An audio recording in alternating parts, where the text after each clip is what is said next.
All right, so today we're going to talk about venereal disease and I guess how it affects men, like just how it affects you. Like I don't know, have you ever had like a sleepless night, worried about having a VD? Like anybody here? Have you had Sleepless like a sleepless week and night? Yeah, week, bro. Week, fuck. I had a sleepless night for sure about AIDS for sure. Yeah, I had those Yeah. back in the day when there was no cure. Yeah, that's the thing, and we can. You got a lot to say. That was the AIDS thing was a great. They were testing out all these ways to control us, and now they are perfected. For the young people. But it all started then. A lot of the stuff they're using for like different diseases now. It's part of it's just morons in charge. So it's not always a conspiracy, but morons in charge. It can hurt you, right? So you have to kind of look at it as somewhat evil, right? You got to know the truth about disease, right? Pretty important, right?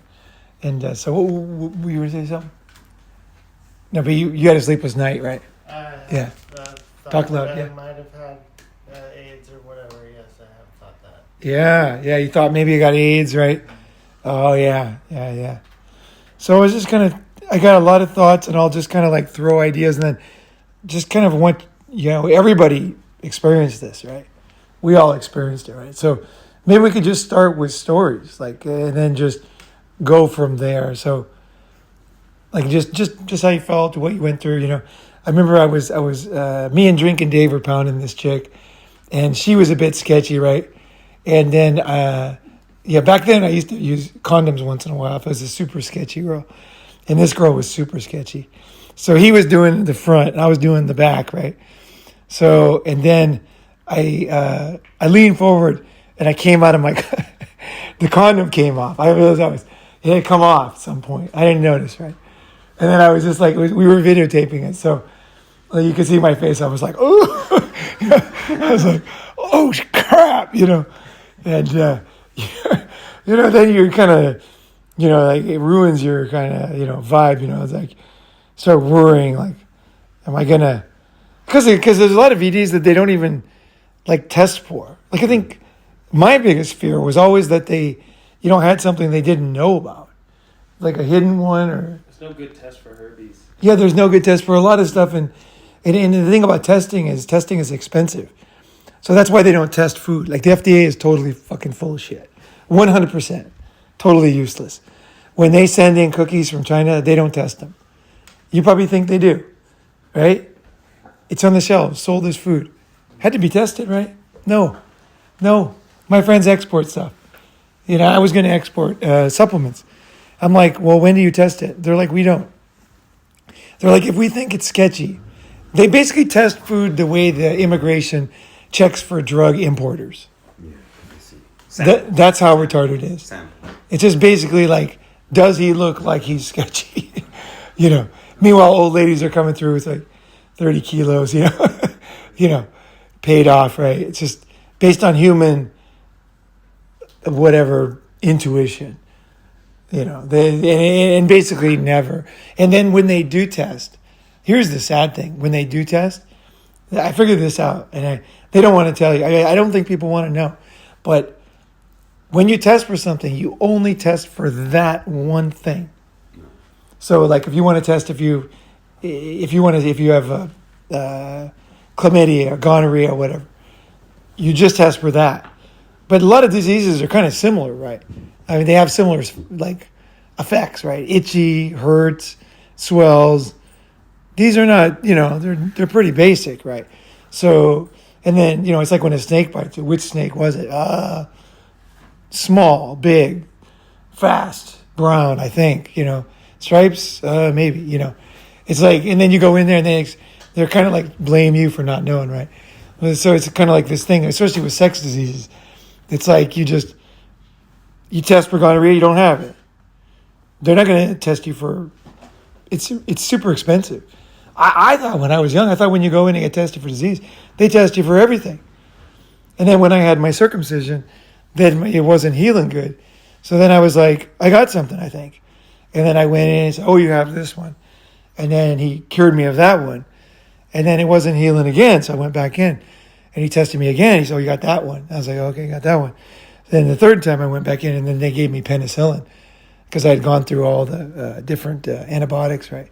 So then I had to do the drip penicillin.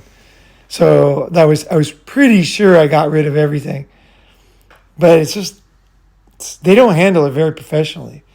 And like as a man, like it's uncomfortable to go to these places, you know. I think women, they love doctors. So women love to go to the doctor. It's like their second dad or something. You know, they fucking read The Predatory Female. The doctor section, you're going to be laughing your ass off. It's hilarious. The gynecologist, yeah. Yeah, he's like, yeah. And I have a friend who's a gynecologist, and it's all true. Yeah, in southern Japan, it's like really true, he told me. He bones all his fucking clients, yeah. Yeah, yeah. And his girlfriend, she's kind of like, gets all excited about it. Yeah, he films them and everything, yeah. What? Yeah, yeah. He's a gynecologist. He's a gynecologist. His clients, they get horny, they want to screw him. And he films it. Shows it to his girlfriend, and then they have sex. He can get away with that in Japan. No, they let him. Yeah, but in the U.S., that's like, you're going to lose your license. No, but the girls, they let him. It's totally, it's consensual. It's completely consensual. They're into it. Yeah, they're into it. Like, they get horny. We don't get horny over doctors. Like, I hate the doctor. I don't like going to the doctor. And it seems like they never understand, like when I tell them like if I go to get a VD test, if I tell them the truth, they look at me and they go, "You shouldn't do that. That's not good. You can't keep doing that." It's like, why did I even come here? Like, I'm living my life and it's not going to change. I'm just going to keep living. So I need a doctor who knows what the fuck's going on. And finally, once in a while, I had a good doctor in Japan, a Russian guy. He was really cool. You could tell him everything, and he would totally understand. You know, I'd say, okay, so there's like 5 regulars, 3 on and offs, maybe a couple once a year, and then one that lives over there when I go there. And he's like, okay, so who has it? I'm like, maybe all of them. I don't know. And like, are they married? Some of them. They have boyfriends? Some of them. And then basically he's like, don't bother. You're good. Just live with it. Can you live with it? He's like, I can live with this one. And then I would, because he was good. Because he knew that even if all of them got a shot, one of them would have it. Let's say their husband had another girlfriend, and then he would give it to her, and he would get it, and then give it back to her, and then give it back to me, which would go back to all of them. So he was like, it was totally hopeless.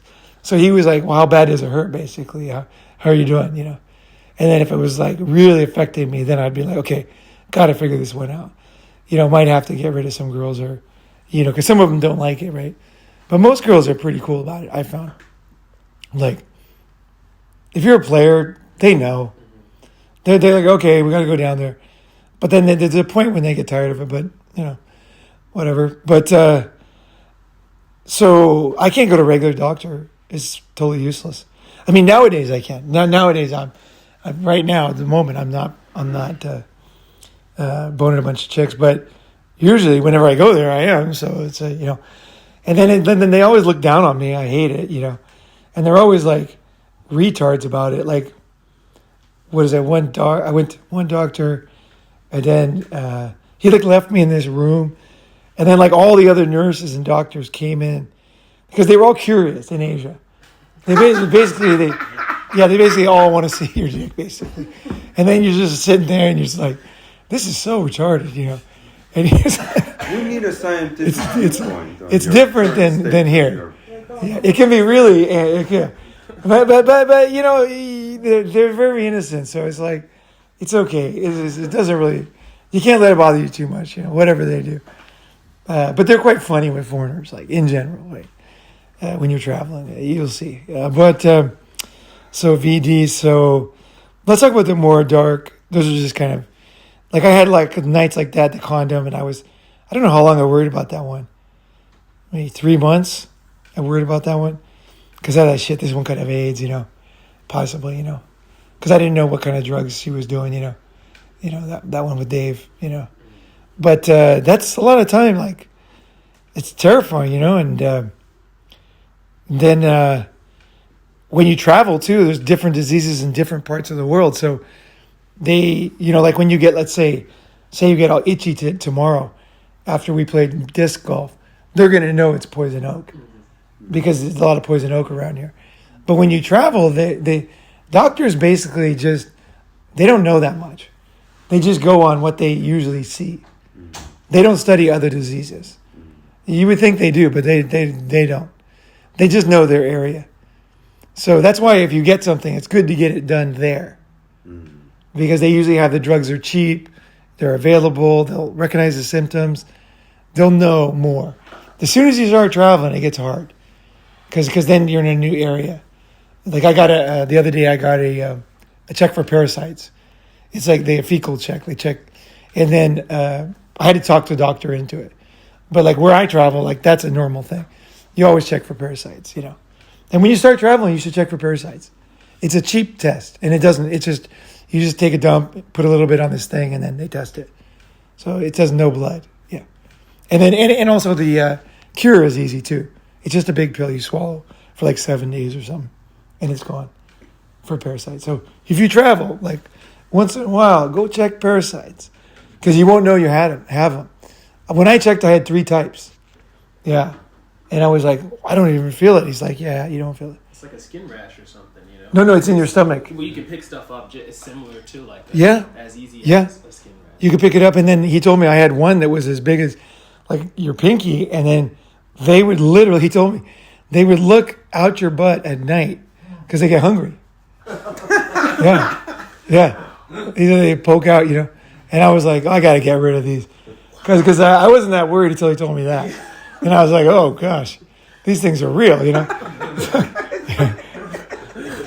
He said, somehow they don't seem that real. You know, you feel... You look traumatized right now. Like, you feel pretty good, right? You know. Yeah. It's like, oh, that's not good, you know. I said, don't want that. Periscope, you know. So, yeah, we go to Japan. We can go to the Parasite Museum. That's pretty cool. That will get you to check. They have, some of them are like 100 feet long, but they're really thin. But they have this glass tube they're in, yeah. Is it from stuff you eat? That's from a lot of times sashimi. That's why they have the one in Japan. Sashimi, you know, fresh raw meat, raw fish, can give you parasites. Now, if you eat the fish, like if you catch a fish in the ocean and then on your boat, you cut it and eat the sashimi, you're going to be fine. I think there's a couple things you can get, but basically you're fine. But the longer the period is before you eat it, you know. I never got parasites in Japan, just so you guys don't, because they take good care of the fish. But I don't eat it in America. And for one very simple reason, is because in Ginza, you know, where you can eat sashimi, good sashimi, the truck, you know, the transport system arrives 5 times a day. And they throw the old fish away. So 5 times a day, they get fresh fish. In America, it's like once every week. Right. So it's what? 1/24th as fresh. And even the trucks, how fresh are those here? They're probably not very fresh. You know, so I wouldn't eat sashimi at Japanese restaurants outside Japan, personally. Unless you go to a very, very special place, right? You know, if you're a really fine place, then I went to a place in LA. It was an Okinawan Japanese place. And then these media executives took me out. So I felt like this place is cool. And I ate it. But I didn't pay. I wasn't going to pay. Because that's the problem. If you get it here, to get the stuff you can eat, it's huge money, right? It's better just to eat it in Japan. You can eat for $10. And killer sashimi, man. Fucking, you're going to be stoked, yeah. Cheap, tasty, fresh, safe, awesome, yeah. But back to the VDs, yeah. So let me think here. So when I was in, college, AIDS was kind of discovered, and so I lived in Southern California near Laguna Beach, and Laguna Beach is one of the epicenters of AIDS. There was like 2 big ones on the East Coast, Laguna Beach and I don't know what was the gay area in San Francisco before. Oh, the Castro. So The Castro, yeah, the Castro, and then Laguna Beach. Those were like AIDS centers, and then like tons of people died. Like my AA sponsor died, my barber died. Yeah, like it was going around. Everybody, yeah. and it was a big thing. But I guess this is my theory. This is what I feel from watching this all go down. And I felt this back in '85. I was thinking this way, is that they used some deaths to just basically terrify everybody, just so that men just stay in line. I think they just want to keep us in line. They're worried about us. Like general society is worried about us doing riots or something or getting out of hand. Like, and you can see it like on YouTube, and you can see it in the prisons, right? You know, it's like they just put us in jail. They worry about us. The societies are worried about men, young men. What are they going to do? Now, a lot of people listening, say some SJWs are listening, they might not understand how society is run. But if you run a city, if you're a mayor, if you're a governor, you'll understand. Like, it's a big thing they think about. Because men, when they get together, they can change shit. They can cause a lot of havoc, right? So that's partly why they treat us a certain way, is because of the way we are in history, right? And kind of the way we're built, you know. So they're always trying to control young men. They want to control before, until now, until probably the 80s, they wanted to control women's sexuality because they knew it was very bad for their futures. But then they lost that. Maybe because of that, they doubled down on men, and they really want to control men totally. And the more you think about this, son, especially the older you get, you'll see it. There'll be a million things you'll see. Movies, the way they present things to people. Right. There's it's like it's really true. They really try to control this. So what they do is whenever there's a disease, so AIDS was basically a gay disease, okay, but you could not say that back then, even though it was just everybody I know that got AIDS was gay, and and I actually know people like very well, like good friends, who got it and died, and like they were all gay, right? So it's so dumb. Like usually when you have experience, right? They say, "Oh, you're the expert. You're from the Philippines. I mean, what is this dish? Like the SJW culture. You find somebody from somewhere and you ask them something, right? And then you respect them for their answer, and everything. But it's like they're the expert because they're from there, look like that or whatever, right? But then when it comes to sex, no. You could know everything and everybody. It's like no, you can't say that. It was a gay disease, I think Magic Johnson was probably gay, personally. I mean, I think he probably did something, I just guess that. And a lot of guys, I don't mean that. I love Magic. He was my favorite. But I think that if you fuck enough women, there's some weird shit that goes down in your brain. And I've talked to a bunch of people. And I have fucked a lot of women. And because of that, I have seen what they see. It doesn't mean you act on it. But it's just like you just see the world different. I don't know how I can explain it. But if you talk to anybody talk to somebody who's really been through it, like a 60s rock star, if you ever meet one, start talking to them about this. And it's fucked up, and everybody kind of gets the same conclusion. It's weird. They just have enough sex, and it's like, something like, I don't know, you just can't believe all the fairy tales you're told or something. You just don't care. You just don't care what people think. You really don't give a shit.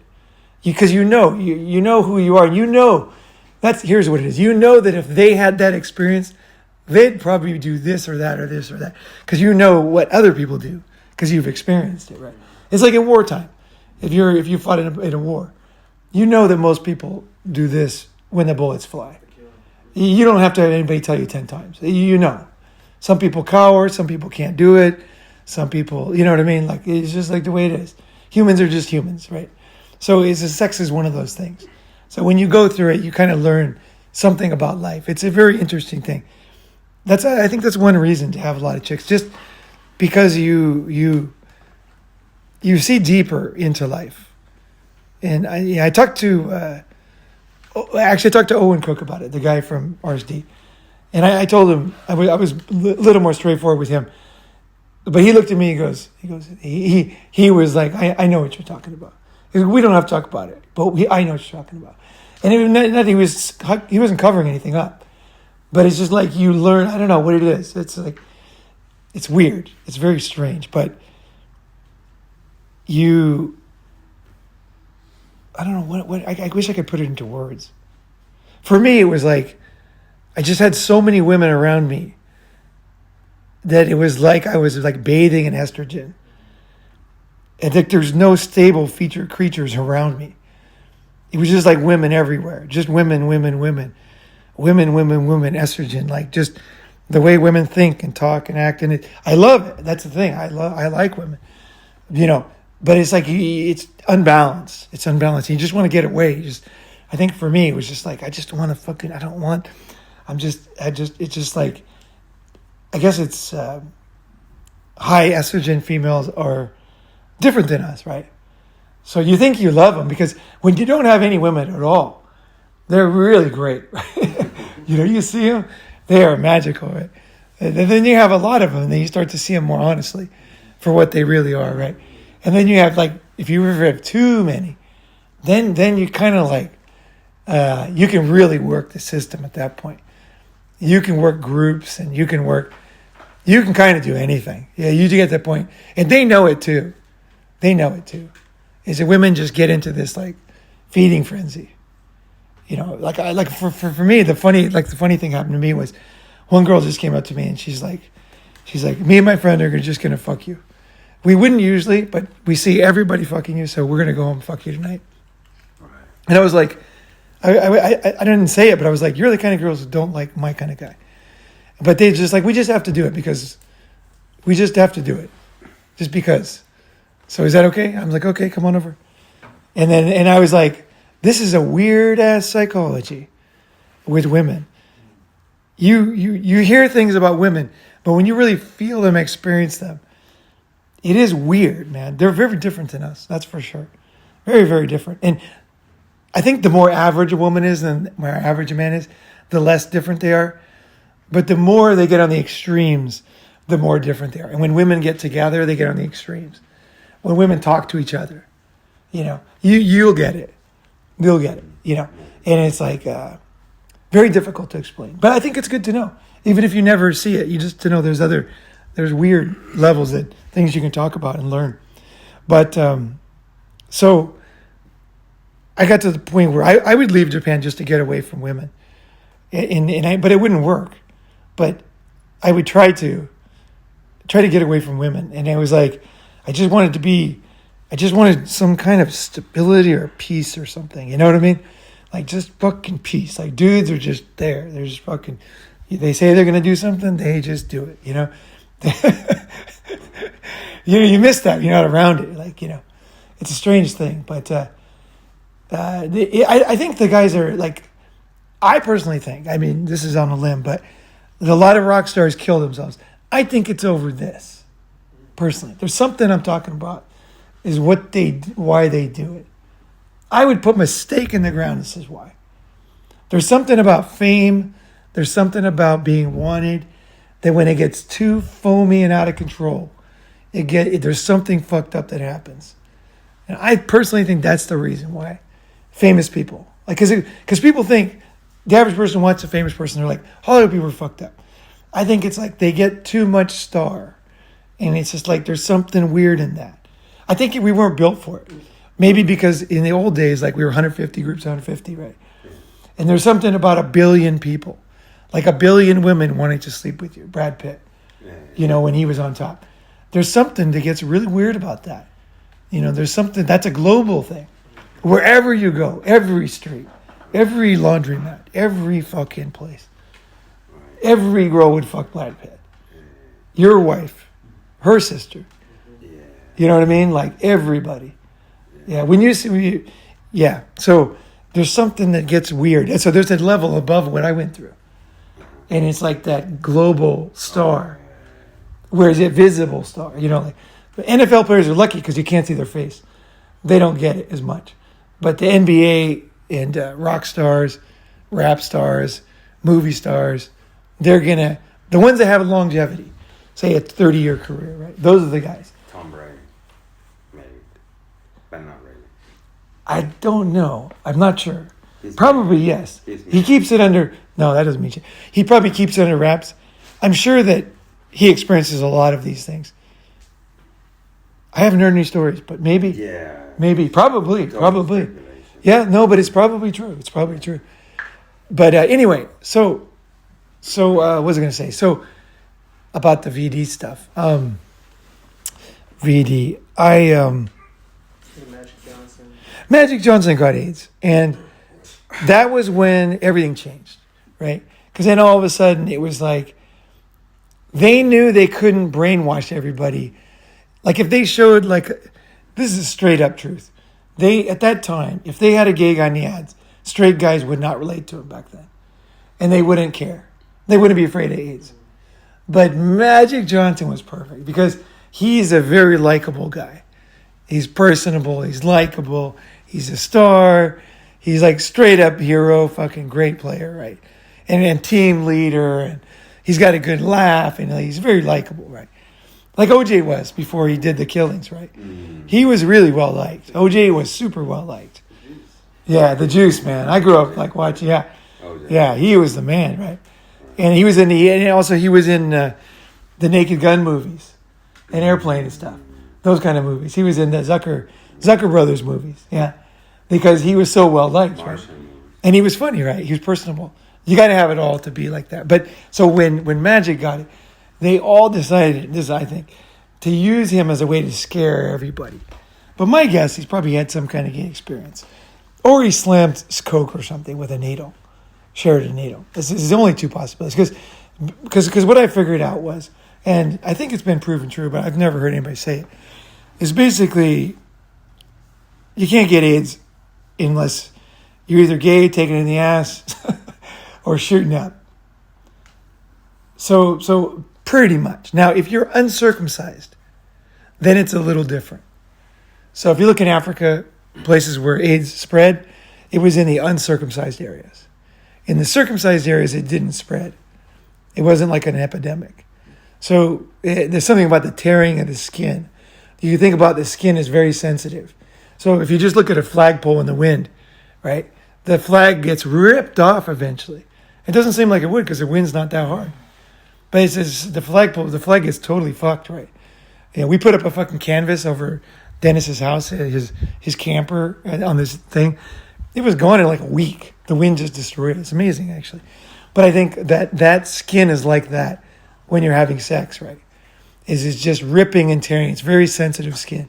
Like the underside of your tongue, that really soft skin, those little under your skin, the tongue, there's like little things that hold it on. That's kind of like what it is. So I thought that was partly why I did the circumcision too. Because I thought, oh, okay. So if I circumcise him, much less likely to AIDS. And then also too, why, like what is the drug they give by intravenous? What's the drug they give? Heroin, I don't know, but like from the doctor. morphine. Okay, the doctor gives you morphine before surgery or whatever after surgery. Why doesn't he just rub it on your arm? It's not gonna get in that way. It won't fucking go in. So how in the fuck is AIDS gonna go through your skin? They just got you on fear. If there's no blood, even if she had AIDS and she's bleeding all over the place, if you don't have a cut, you're not gonna get fucking AIDS. You're just not gonna get it because it has to go through a hole, and there's got to be, you know what I mean? Otherwise, they wouldn't even have needles. Everybody hates needles. Is it in your? The doctor would just be spreading it roughly on your arm. Go home and rub this in your arm really hard, just like you're fucking a girl. And you'll get this. But they're, You'll be fine. All the pain will go away. no, It's like, no, it doesn't go through your skin. Of course, this is my advice. I'm not a doctor and all that. But think about it. Get out of this blue pill fucking brainwashing.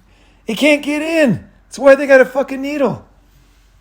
The needle even isn't that easy to go through your skin. Has anyone given shots here? Anybody like a nurse?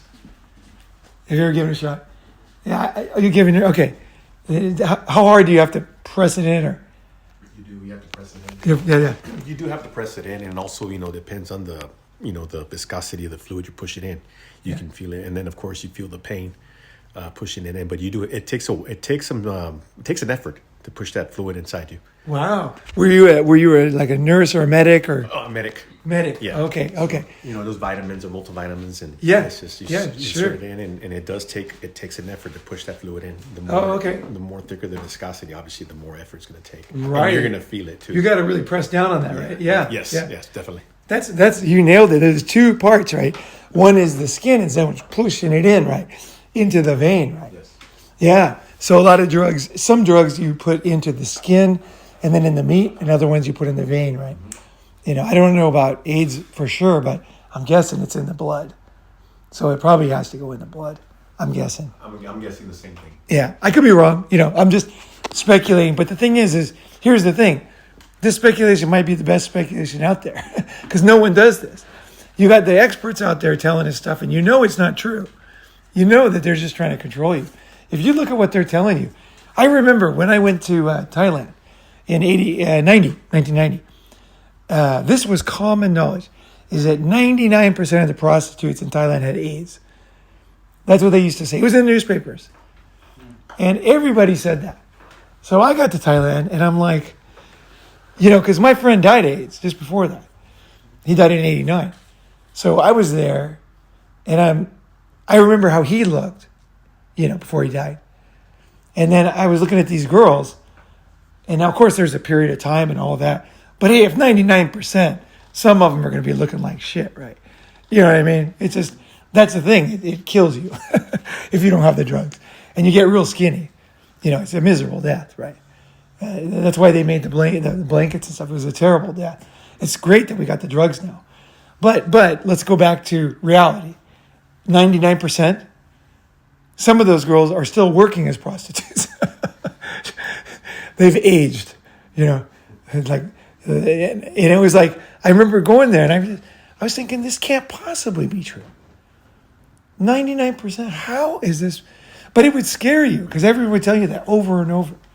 And then they said to me, I was going to Cambodia, and they said, the girls there, they told me all these things that weren't true. And then they said 100% the prostitutes there have AIDS, right? Yeah, it's just they all get it, eventually, because they're poor and they have a lot of sex, and it's just inevitable. Right? And then I went there, and I have a friend who got there and married a girl, lives there. I get on the ground information from Phnom Penh, like straight up real information. And there's not like a lot of hospitals, people dying. It's like they were just bullshitting us. And I was thinking to myself, so why would they do that? Why would they lie to me? Why would they tell me that? Now I don't even like prostitutes. So not that I've never been with my life. When I was younger, I thought that everybody would go, and I thought I had to go too. Really, you go with a bunch of guys back in the day, in the 80s or whatever, and they all go, and if you didn't do it, you were like a weirdo. It was kind of like smoking. If anybody's old enough, like if you didn't smoke, you're basically a total pussy, right? Like just have a couple, right? You know what I mean? Like we're just smoking. There was even a Japanese ad. It was something like that about friends. Like a friend will smoke for a friend or something like that. Yeah. The world's changed, right? It's like, it's hilarious. And it's like, he's down, have a smoke with him, It's like, yeah.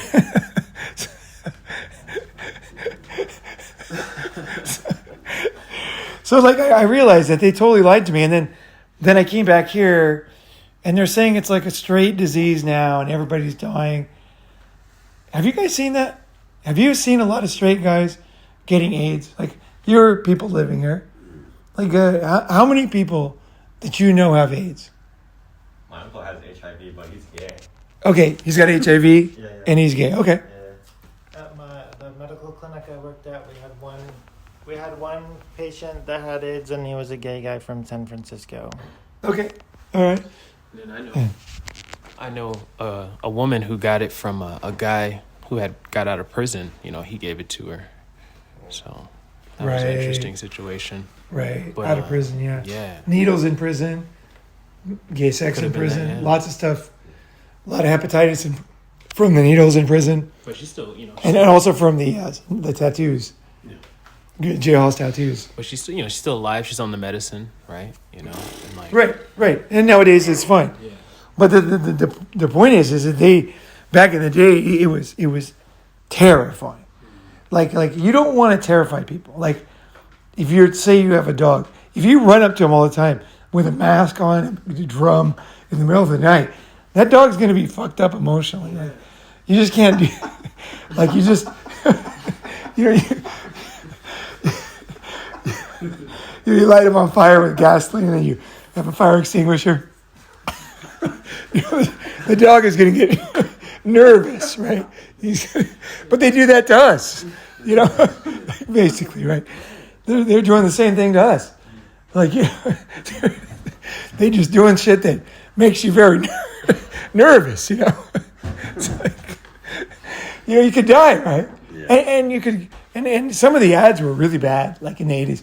They'd be like, like they were trying to say, oh yeah, they used it for something else. They used AIDS to shame everybody who had a girlfriend on the side. Because they said, you're killing your wife. Because if you had sex with any other girl, you're a murderer. Because you very likely have AIDS and you gave it to her. This was normal talk back then. And man, you feel terrible about that.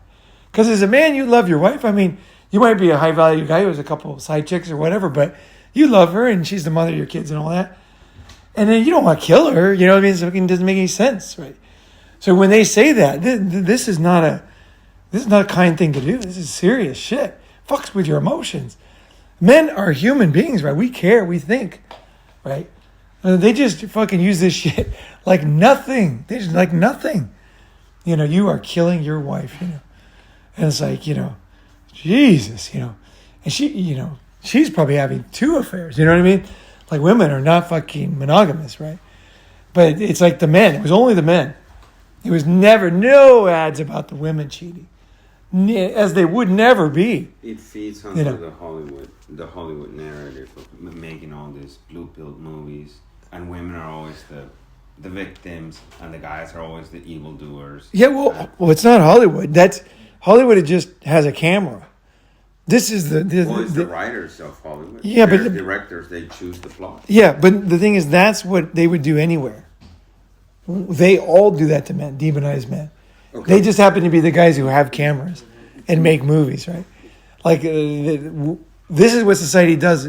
The health administration, the National Institute of Health, they all have no desire to tell you the truth about things. Like I learned something. Like I never smoked, but I used to chew tobacco, right? And so I read. I was in Sweden, and I read a study about chewing tobacco, and it's actually not very dangerous. Actually, very, very rare to get mouth cancer. If you smoke for 40 years, very high chance you're going to die of lung cancer. Actually, it's pretty high. I don't forget the percentages. It's high. Tobacco, it's not like that. Oh, sorry, chewing tobacco, it's actually not that high.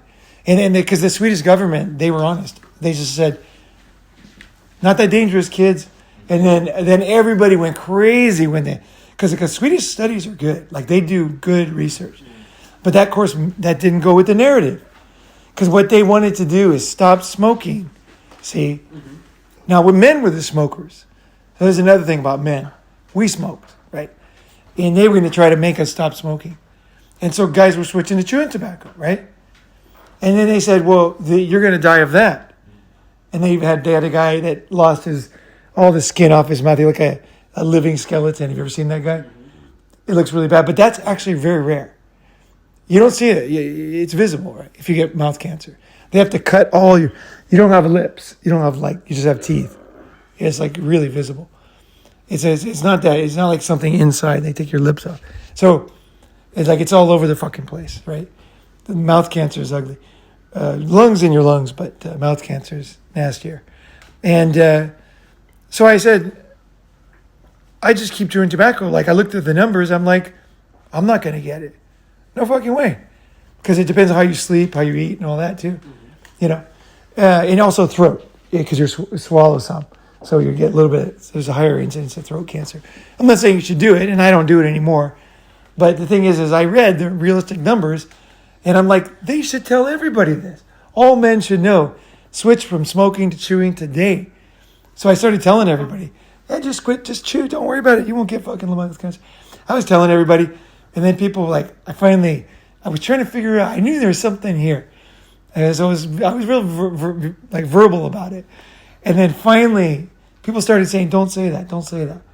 And then I was like, "Yeah, but it's true. Yeah, they're gonna be fine. They're gonna die of lung cancer, or they're gonna be fucking fine. Have a sore mouth, right? Because you do get sore mouth, and your gums do recede. You look older, and things happen. But actual mouth cancer, right? So I finally got whatever health authority figures were around me at the time to admit the truth. They're like, Paul, we know, but we're trying to get rid of all tobacco, actually. So we don't even care that it's safe. Like, we don't care. And what was Because we don't like people having fun and doing their thing, basically. Okay, we want to tell them what to do. We don't want tobacco anymore, even if it was safe. We've decided tobacco's got to go.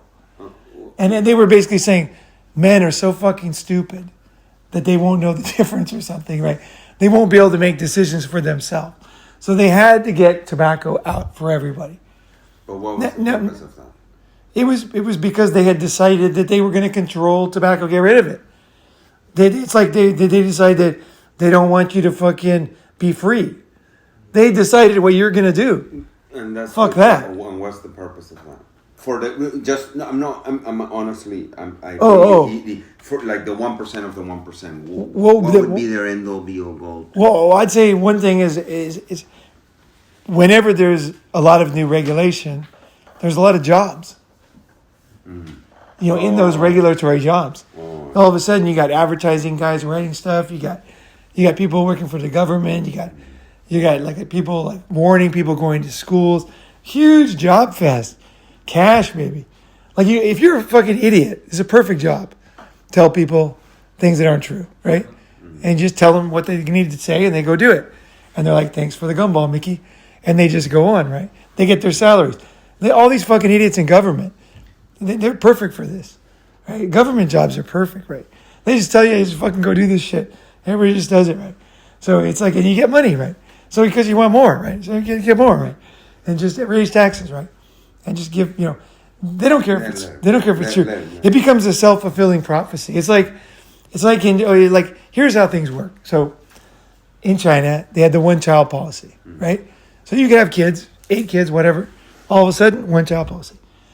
Well, of course, people had 2 or 3 or 5, right? So they're like, we better have something to enforce this. So then they made these little clinics in each town in China. And then they all had jobs enforcing the one-child policy. Well, then what happens? What happens next when you give a bunch of money and power to people? They abuse it. They want more. And they get bigger, they want more, and they abuse it eventually. So what happened was those clinics started to come up with new rules.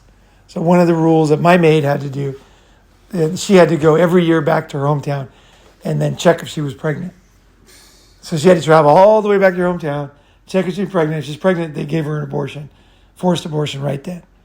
So they made money off the abortion, they made money off the test, and they could control her, check her DNA, whatever they wanted to do with her blood.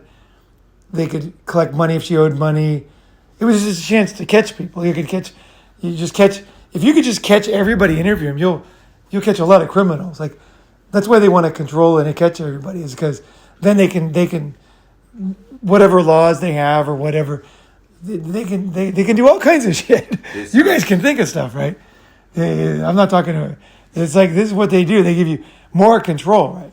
And it's just the way it is. It's just the way it is. So in China, these clinics then got out of control. So they started forcing abortions.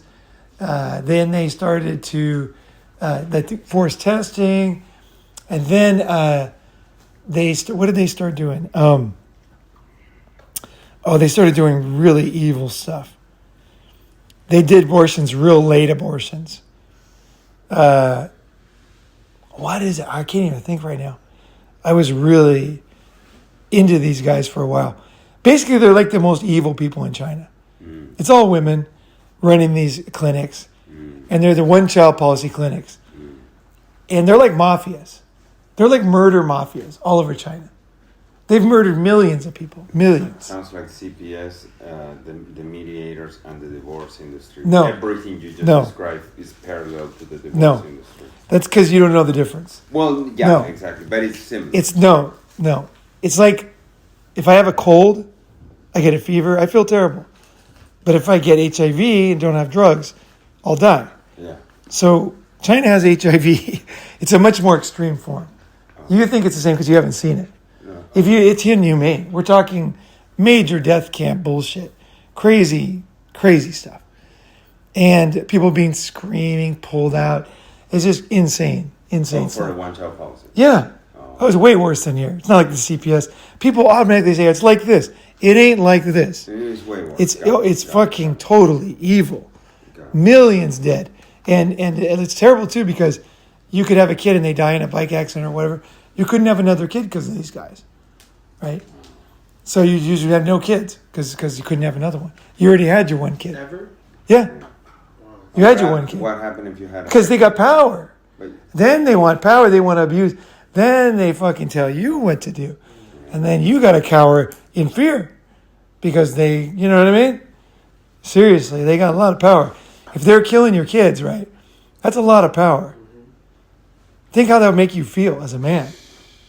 You know, that's the reality. What happened to these clinics? And it was so bad.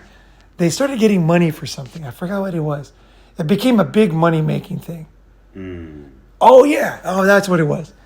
Okay, so then they would, somebody would have two babies, and then sometimes they would take the baby and then sell it to somebody else because they couldn't have two.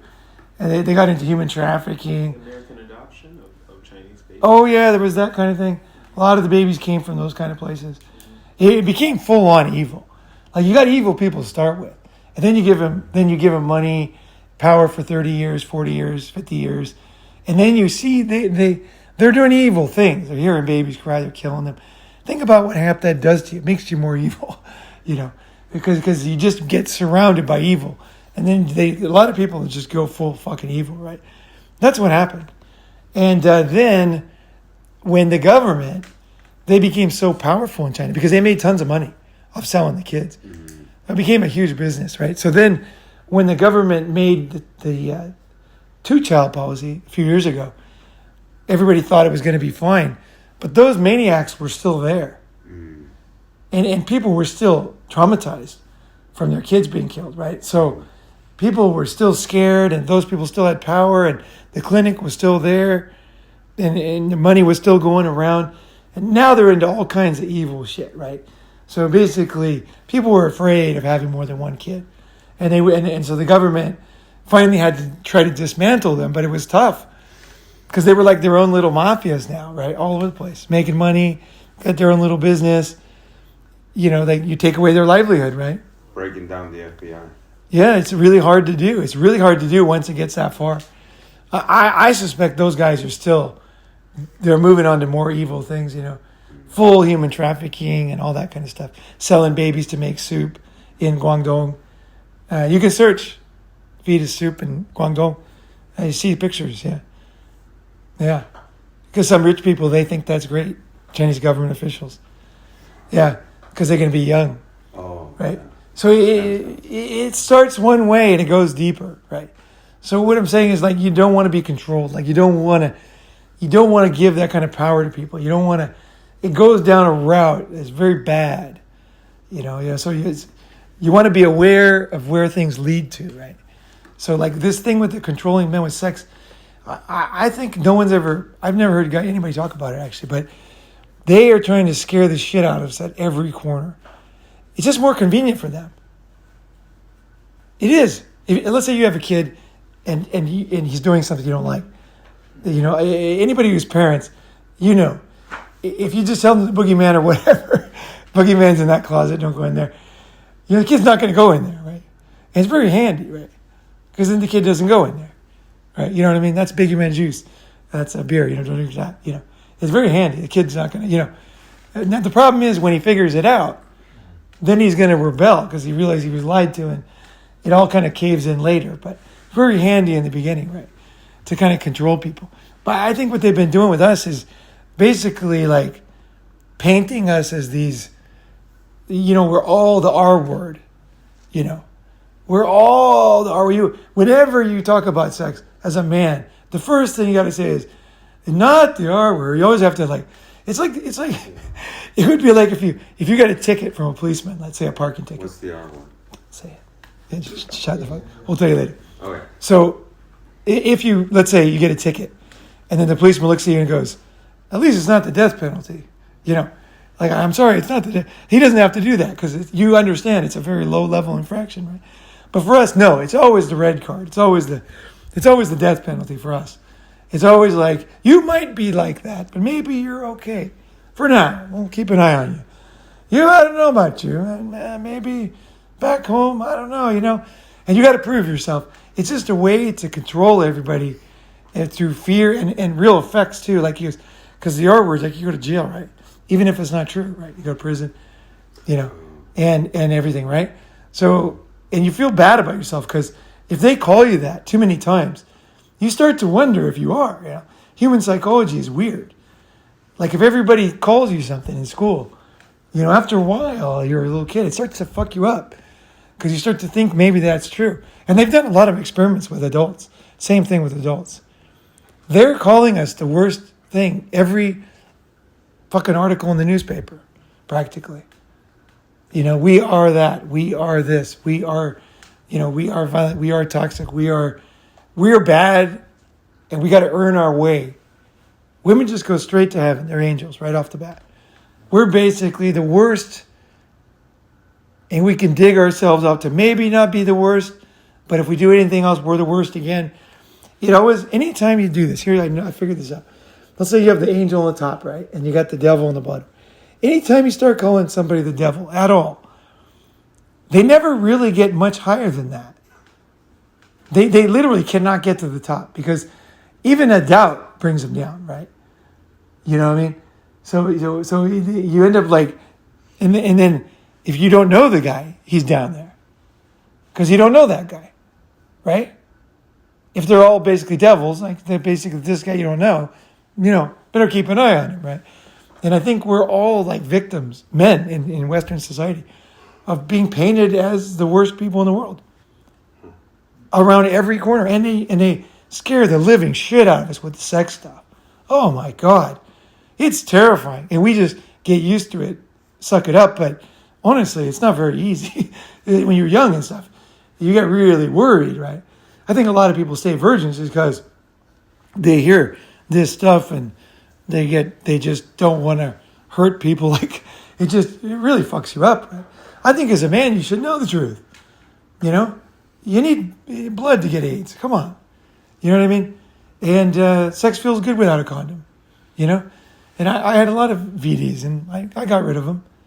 No, I'm a little more careful today. I don't use condoms, but I'm more careful, I had my fun. I basically had my 9 lives. So I figured I'm pretty good, I don't really want to be going to the VD guy all the time anymore. It does get scary after a while, you gotta, because you do worry, about, you don't want to give things, you don't want to hurt people, right? But then again, that's our job, is spread our seed. You can't spread seed if you're wearing a condom. Our job is to do things they teach us. Our genetically programmed, most important job, the number one thing, is survival and reproduction for the human species to continue. Reproduction is not wearing a condom. You can't reproduce with a condom. So our number is survival, which we're good at, and reproduction. Right? That's it. Everything else is just gravy. If you live long enough, say 13, and you have sex and you have a baby, you did your job genetically.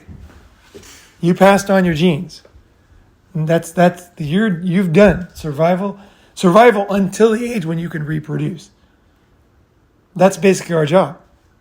Women, the job is to have baby genetically and then to raise it until it's strong enough to go and reproduce. right? That's their job, is to make sure that plant grows so we can get out there and do the exact same thing. Cycle over again. Life goes on. But our job is like, they're telling us we're evil and planted and wait till you're 35. And I mean, 90% of a woman's eggs are gone by the time she's 30. 90%. Yeah, 90%. Like we had breakfast this morning. We ran out of fried rice, right?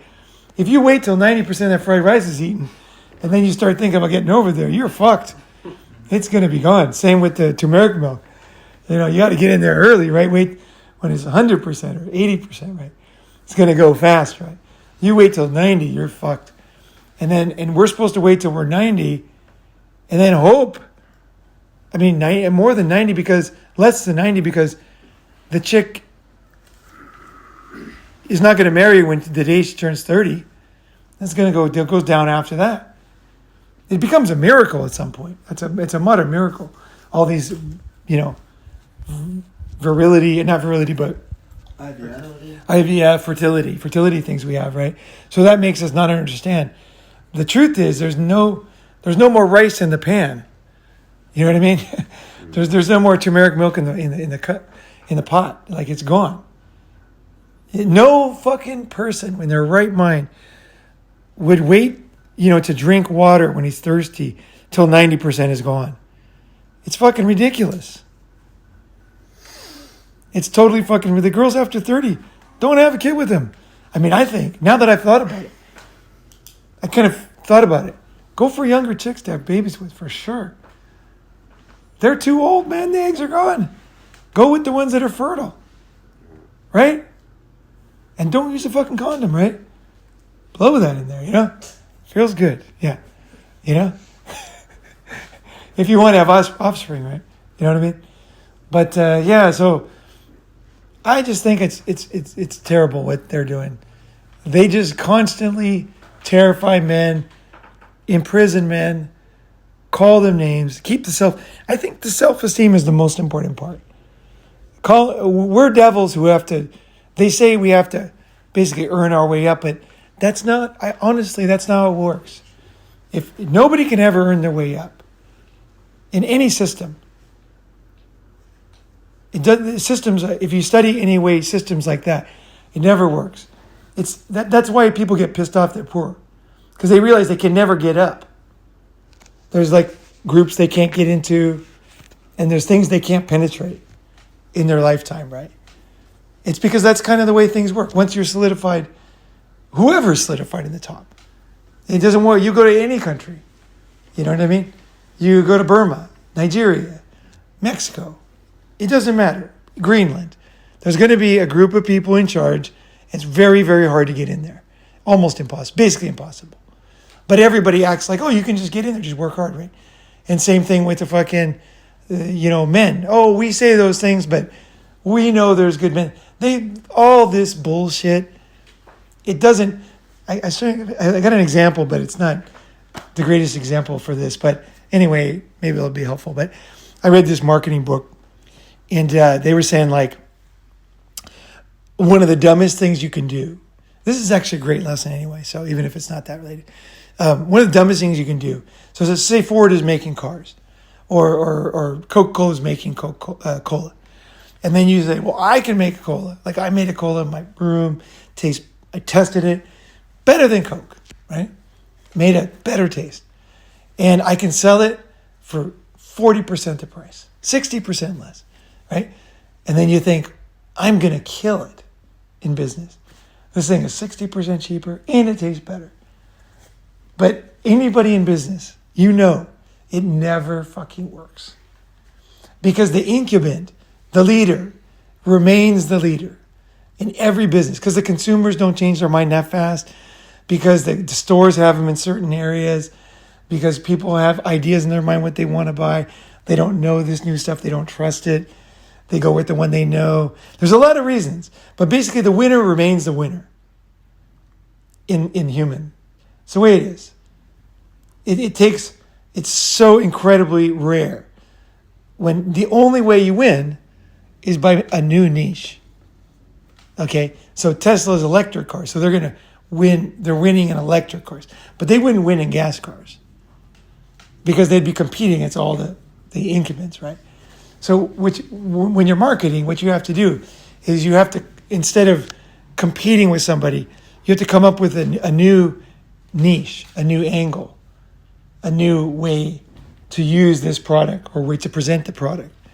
You have to create your own niche, and because humans just don't change. They're just you think you do. You think you do. Everybody thinks they do, but if you look at the numbers, you meaning humanity don't.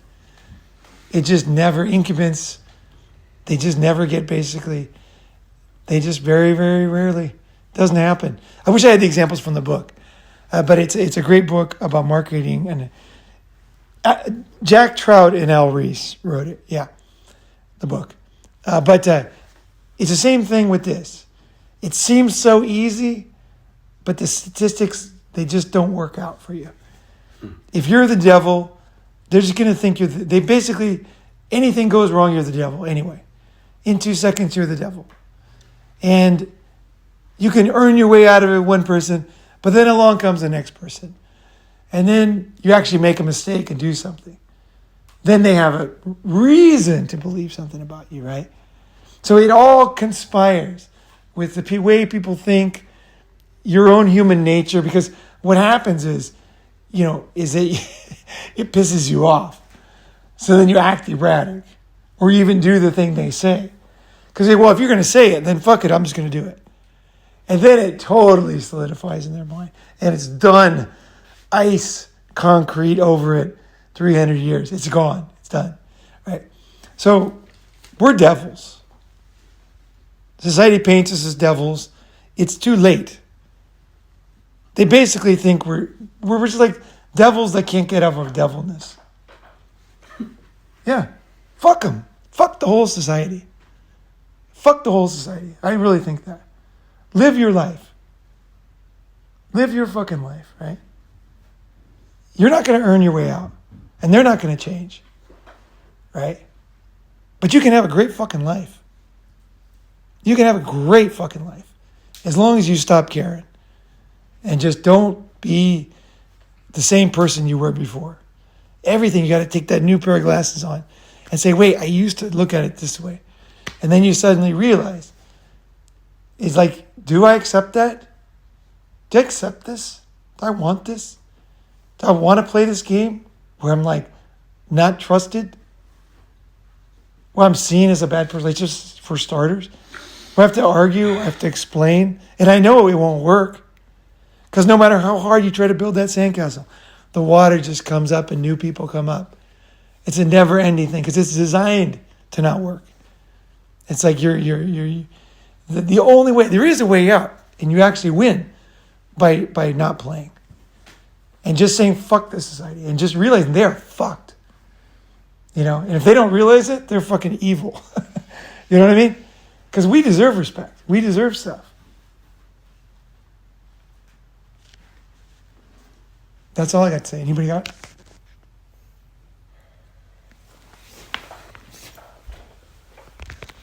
Yeah, on the subject of diseases, so like things like AIDS, very difficult to get, almost impossible for straight guys.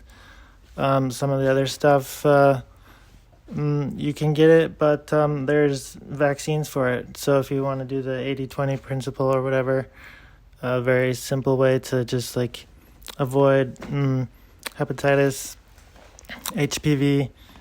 Now, men can get the HPV vaccine as well.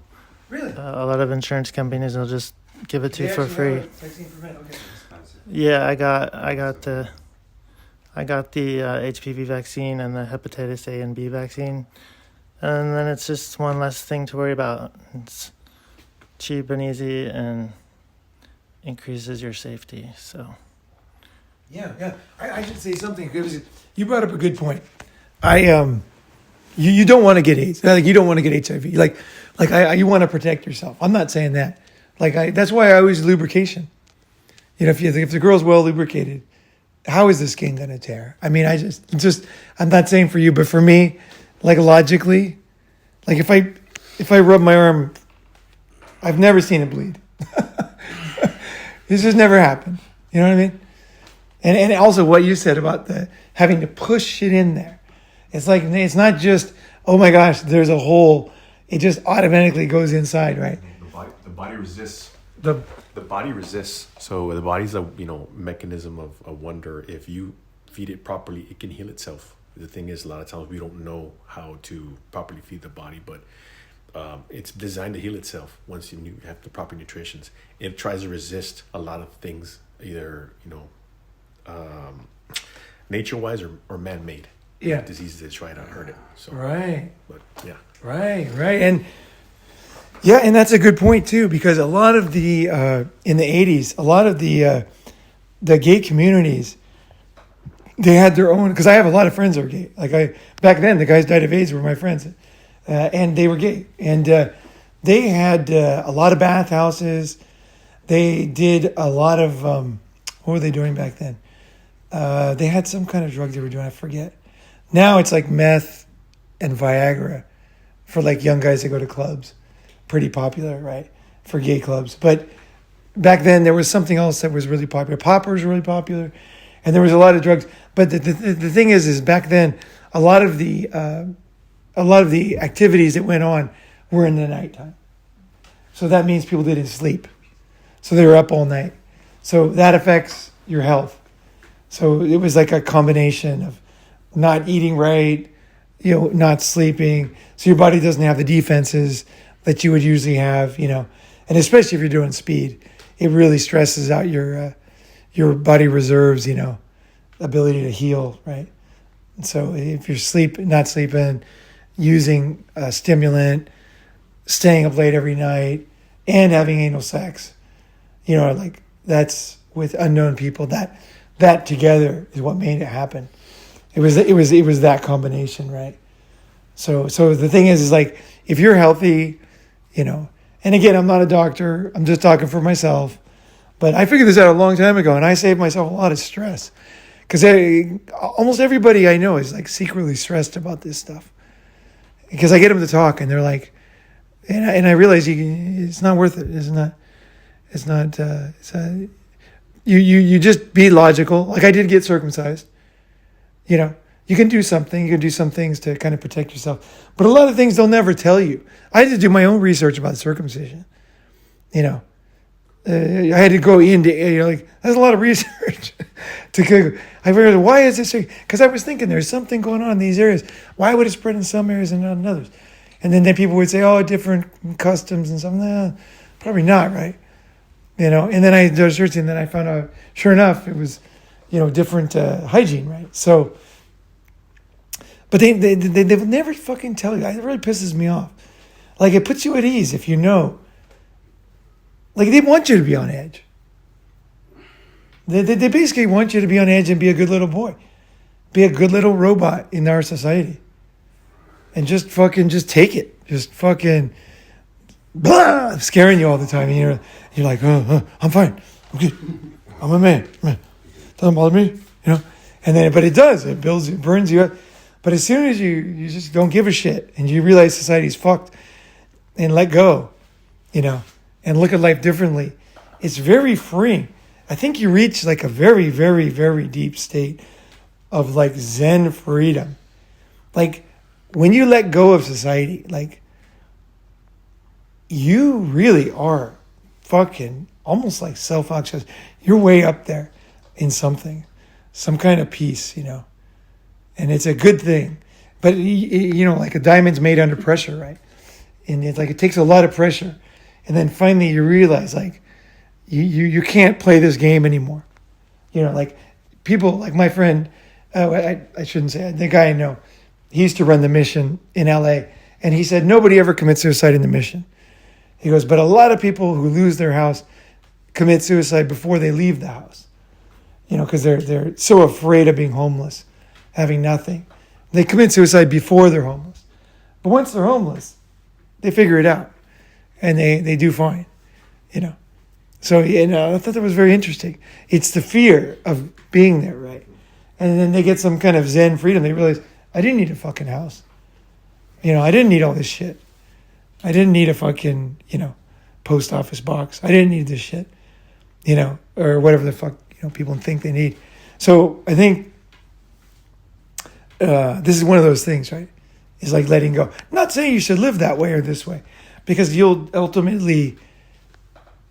I think you ultimately learn something from these things. And then you take those into other ways of living. I don't recommend homelessness because it's just too random, It's in a city, maybe if somebody likes to, take care of themselves in the countryside or whatever, they live that kind of thing. But it's just too many scumbags out there, basically. And you're too unprotected, So I don't think it's a good, but I do think you can learn a lot from these kind of experiences. That is very, very valuable. And also you can, let it go. And let go of the fear. We're all terrified of being homeless and going to jail. Basically. Men are just in the West. We're terrified. We're one step away. We're like everyone's a few paychecks away. That's why I say the unblackmailable. I'm totally serious about it. Like, you want to be ready. You want to be unblackmailed it doesn't mean gold chains, and diamonds and stuff. It's just like, you're fine. No matter what happens, you're going to be okay. And that gives you you wouldn't believe how that makes you feel. It just makes you feel like people around you might not understand because you look the same, but you'll just be like, now that can be bad if you're very, very ambitious in business. So you're ambitious, right? So you gotta kind of massage it in the right way for yourself. Because some people like when I'm doing a physical thing, it's like, I'm gonna die if I don't do it, because I'm trying to motivate myself to be ready to do whatever, But when it comes to going to jail and being homeless because you're a few false allegations or whatever the fuck, I think for me, I don't like that. I don't want that. I can handle the truth. I don't need motivation. It's fine. I like to see the truth. And people that have lost everything, they're kind of forced to see the truth. And that is a very valuable thing, actually. To be outside the system, right? But unfortunately what happens is most people get lazy when they get outside the system because they realize they can make it anyway. And that laziness kills you as a man. Because there's something inside you that wants to do something. There's something inside of men where my relatives didn't fucking live in ice caves for nothing, We want to do stuff, right? So that's the danger. Is it looks like heaven, laying on a beach or whatever, but there's something in us who's the way we're built. We want to do shit. Of course, society, they don't give a fuck, It goes back to the other stuff, They just take what we get, what we make, and give them. And we're in that box. We never get out of that box. But it's for you want to know, you want to let go, and then you want to be free and take the best and leave the rest, build that funky, cool life where you're stable, you're free, but you're also doing what you're meant to do, right? You kind of whatever that drive is, that drive inside you. That's why I don't like pot, because I found a lot of people smoke a lot of pot. They don't have that. That kills the drive, and then it's easy to be if you're a blue pill guy and you smoke a lot of weed. It's easy to stay blue pill because it's get home, and then you kind of live with it, right? It's kind of comfortable, right? So I think it's for me, anyway. Obviously, it's not true for everybody because Elon Musk is way more ambitious than me and he smokes a lot of weed. So I'm not saying it's a truism. It's just I've seen it with many people. I've seen it in myself. I don't like it. Maybe some people can rise above it, and I think that's fucking awesome. I really do. That's great, And it's cool to do what you want, right? But some things I got to cut out. It's fine, whatever, Nobody, I never liked smoking weed that much anyway. The truth is, if I really, really like smoking weed, I'd probably look at Elon more, try to figure out what he's doing to kind of mail me. But the truth is, I never liked it that much. So I was it was not my thing at all. It's it's stupid. I'm so stupid. Yes. That's what we started saying. You're fucking stupid. It's like, we got to get stupid, you know.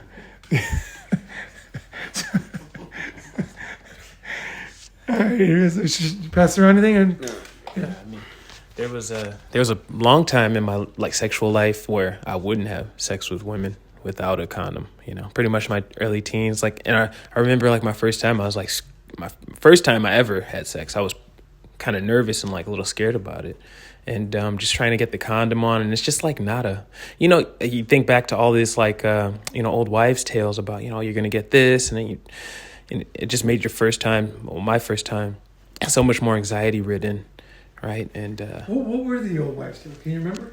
Any just, of them? I don't know. I guess it's just I was She gonna deathly get pregnant, like, yeah, like the first fucking time, dude. Right. You know, You have twins. I'm like, my life will be over, right?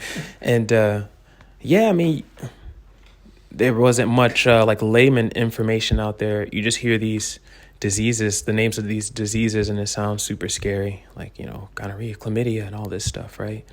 Or you go to the doctor and you see the signs. They have the signs up, and this is what a male penis looks like with this disorder, and it's, you know, gruesome, it's grotesque, right?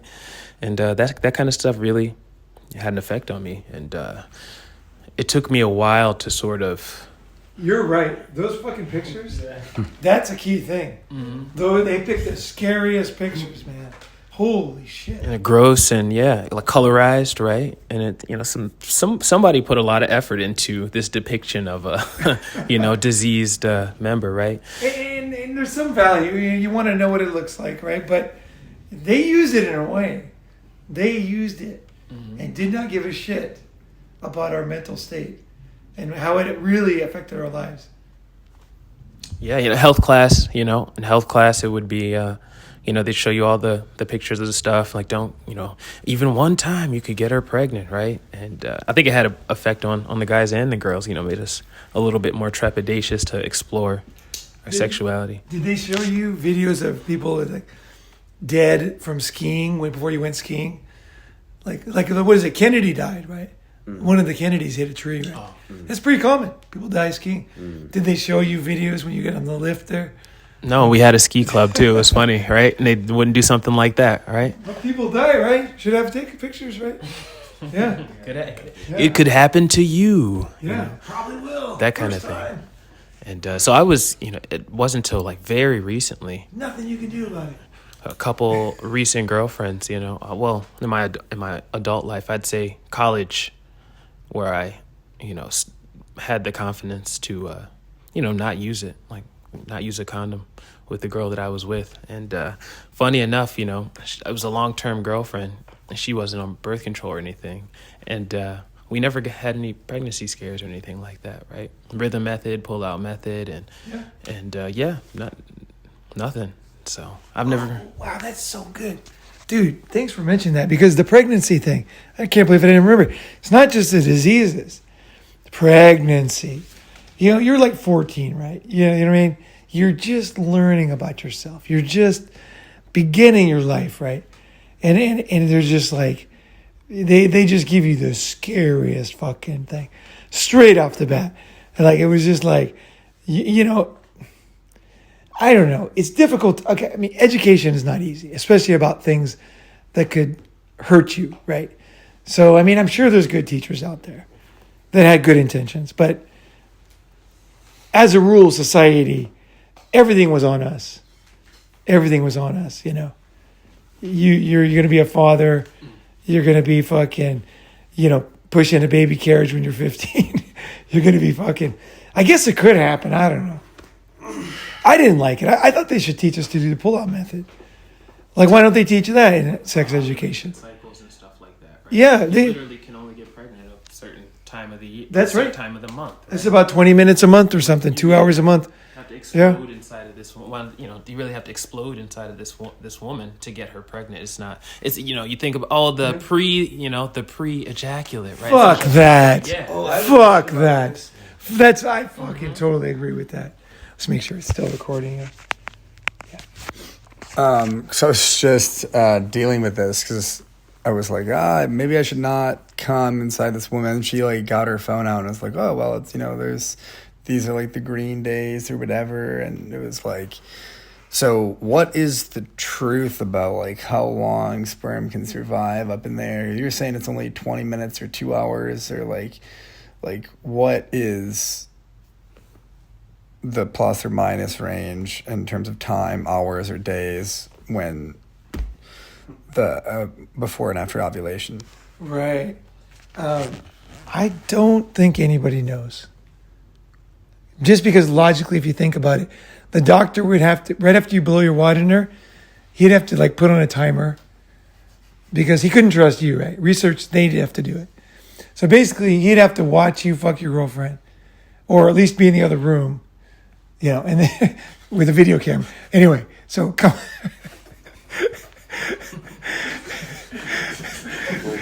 Yeah, so anyway, wearing a fucking wolf outfit or whatever. So then he comes over.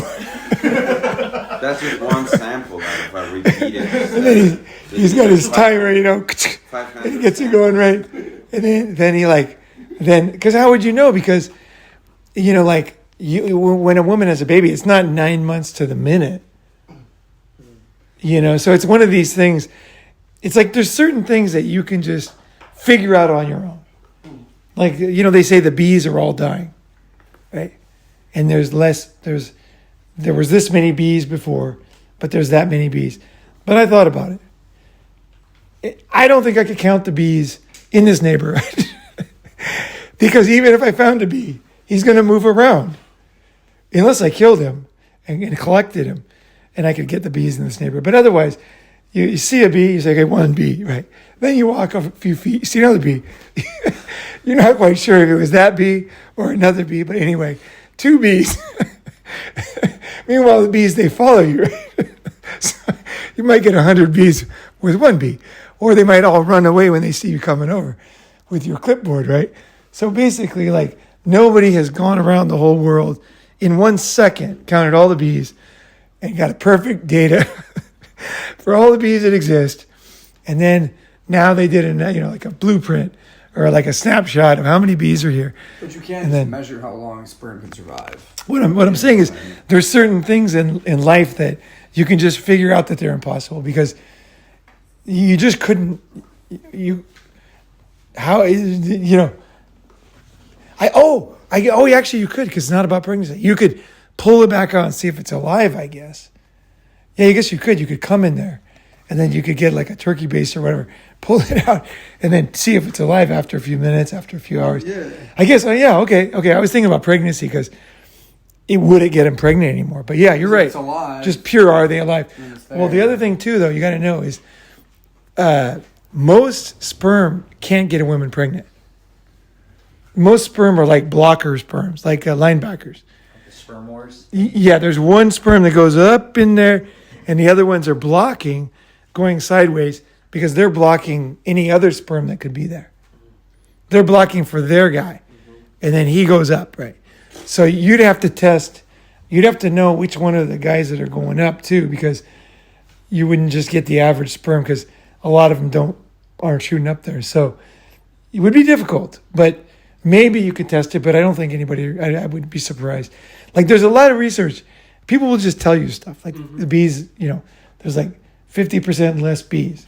Now, I'm not saying bees are serious. Bees are great. We need bees, right? Otherwise, we don't need plants. And I love vegetables, right? But I just will not buy the fucking bullshit that they counted the bees. They never counted the fucking bees, and they will never count the bees. It will not happen. You cannot count the bees. I don't care what superpower you think you cannot count the bees. They don't know. Now, maybe they could say that we have a feeling that there's less bees because there's less flowers or plants, or maybe there's something else they could find. But how do you count the plants? In Peru, I think so many things in our lives are just total fucking bullshit, and we buy them. So when you start to think clearly of these things, you'll think, okay, how long can I live up there? Basically, 5 days. Basically, I'll tell you this. Whatever it actually is, they'll tell you it's like much longer. Because they're going to, like the doctors, different doctors, Well, there's the other thing is the truth, and then what they tell men in different places. That could be the truth, maybe. If it's you know what I mean? Maybe somebody did do that, checking, pulling it back out, checking it, right?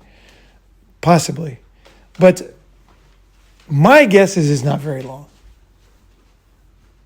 Just my intuition. I could be wrong. I don't think it's very long. Because like AIDS, when you take AIDS, like HIV, whatever, infected blood out of your body, I think it dies in like 3 or 4 seconds. Because it goes below a certain temperature. And then it's I dead. believe it's 7 minutes. I've heard that. Is it that long? Okay. I've heard that, but I don't have a way to. Because it was, I believe once. In sperm. Oh, the sperm. No, I'm talking about the blood. I believe it's a few seconds because as soon as it drops below the body temperature, it dies. They've actually tested this one. You can find the answer on that one because they've tested. They take the blood out. They wanted to see how long it would live because they wanted to know if you get it on toilet seats or, you know, and they wanted to know. But things don't usually survive out of their environment very long. You know what I mean? But this is another one where they're going to tell you the sperm lasts forever because that way you can pay for the baby. They need somebody to pay for the baby. You know, even if it's not yours. Yeah, someone's got to pay. Where it's like, And I mean, I agree. I want the baby to live. I like babies. I like kids. You know, I want the baby to live. I'm not saying, you know, whether, you know, it should be pinned on people. People should be framed. I don't think that. But I think a baby should be taken care of by somebody. There should be care. This is our next generation. It's important. But that doesn't mean that you should use it to ruin, you know what I mean? Like, use it for good. A lot of people want babies, you know. There's a lot of things you can do. You know, there's a long line now for adoption because nobody adopts anymore. There's no extra babies anymore. Oh, that's another one. People say, oh, yeah, you're just selfish because you want your own baby. Why don't you adopt like a good person would do? Well, guess what? There's no more babies to adopt. Try to do it. Try to adopt. Huge lines. Every country. Thailand, China, it doesn't matter. No more foreigners going to China to adopt unless they pay tons of money. It's because we're having a depopulation crisis. We're losing. There's not enough babies now. Every country has the same problem. China is the worst. Japan, you know. Korea too. Korea, that's right. Korea is like, yeah, maybe even the worst statistically. Really, really bad is Korea. So yeah, there's so much stuff that's just, it's always like you are bad because you don't do this thing. But then you find out it's not even possible to do. You can't even adopt a kid anymore. You know? And as a single man, you can't even adopt a kid anyway. Yeah, I wanted to adopt and be a single father. I thought, well, I'll adopt. Good luck. They'll give it to a gay couple. You know, they get in line, they'll get it. But a single man, no way. You're not adopting. Even if you wait the 10 years or whatever it is, you know, you can't adopt a kid. It's a human right. You know what I mean? Have offspring. You can't do it because you're a fucking man. Fuck you. And then we all don't even think about it. Women can adopt kids. Women get into these fake relationships and they just go in as we're a couple. That's all you gotta do is say we're a couple, right? And then they get rid of the guy right away. As soon as he served his purpose to get rid of the kid from the adoption agency. She's like, we've grown apart. As soon as the baby's officially theirs, right? Yeah. It's like you have to pay, you know, but you don't get the kid. Yeah. That's what they do. If a woman wants a baby for herself, she'll just get some guy and say, I love you, fuck you a few times. I think I'm pregnant from you and you tested, it's not yours. And all that worse things. Yeah, on the subject of pregnancy, I wanted a kid. It was like an instinct. And so I had one, but I didn't want another. So I got a vasectomy. A lot of guys might be hesitant on that because it's seen as irreversible. It's not 100% irreversible. And now there's a new development that Ryan just told me about. It's called Vasalgel, Vasalgel. It's basically a temporary vasectomy. So you're like in total control everything feels the same. If you want to have kids like 5-10 years from now, it's totally possible. And until then, you can do whatever you want. So yeah, I think like pregnancy is definitely something to take seriously, because as someone who loves to travel, I love freedom, I want to be unblackmailable. My kid is like the thing that's blackmailed me the most and reduced my freedom and ability to travel. So if any of those things are important to you, definitely have some kind of strategy. This is actually a very good point, and I want to say this because I think a lot of people don't understand. My concept, like I made up the word unblackmailable, so I bought unblackmail.com, right? So the point is that you are, or people are blackmailable by their cell phone contract. I mean, so many dumb things, social pressure, blah blah blah. You don't want that, right? It's that mindless control over your life that you can't get out of. There are things that are worth it. See, but you save up for those things because they're good. You want those. Like let's say you want another car, or you want a baby, or you want to build a house or whatever. The reason why you don't waste money on other things is so that money can go to a good purpose. That money is your attention, your limited ability to focus. I think we can only like concentrate like a few minutes a day, 8 minutes a day or something. So like really, really focus. It's like, we don't have that much focus as humans. So you want to, don't waste it on the dumb stuff. It's not so that you can not make any commitments. It's so that you can make commitments you want to make. And you can make them fully. That's why you want to be unblackmailable. Is because you're bound by all this meaningless stuff.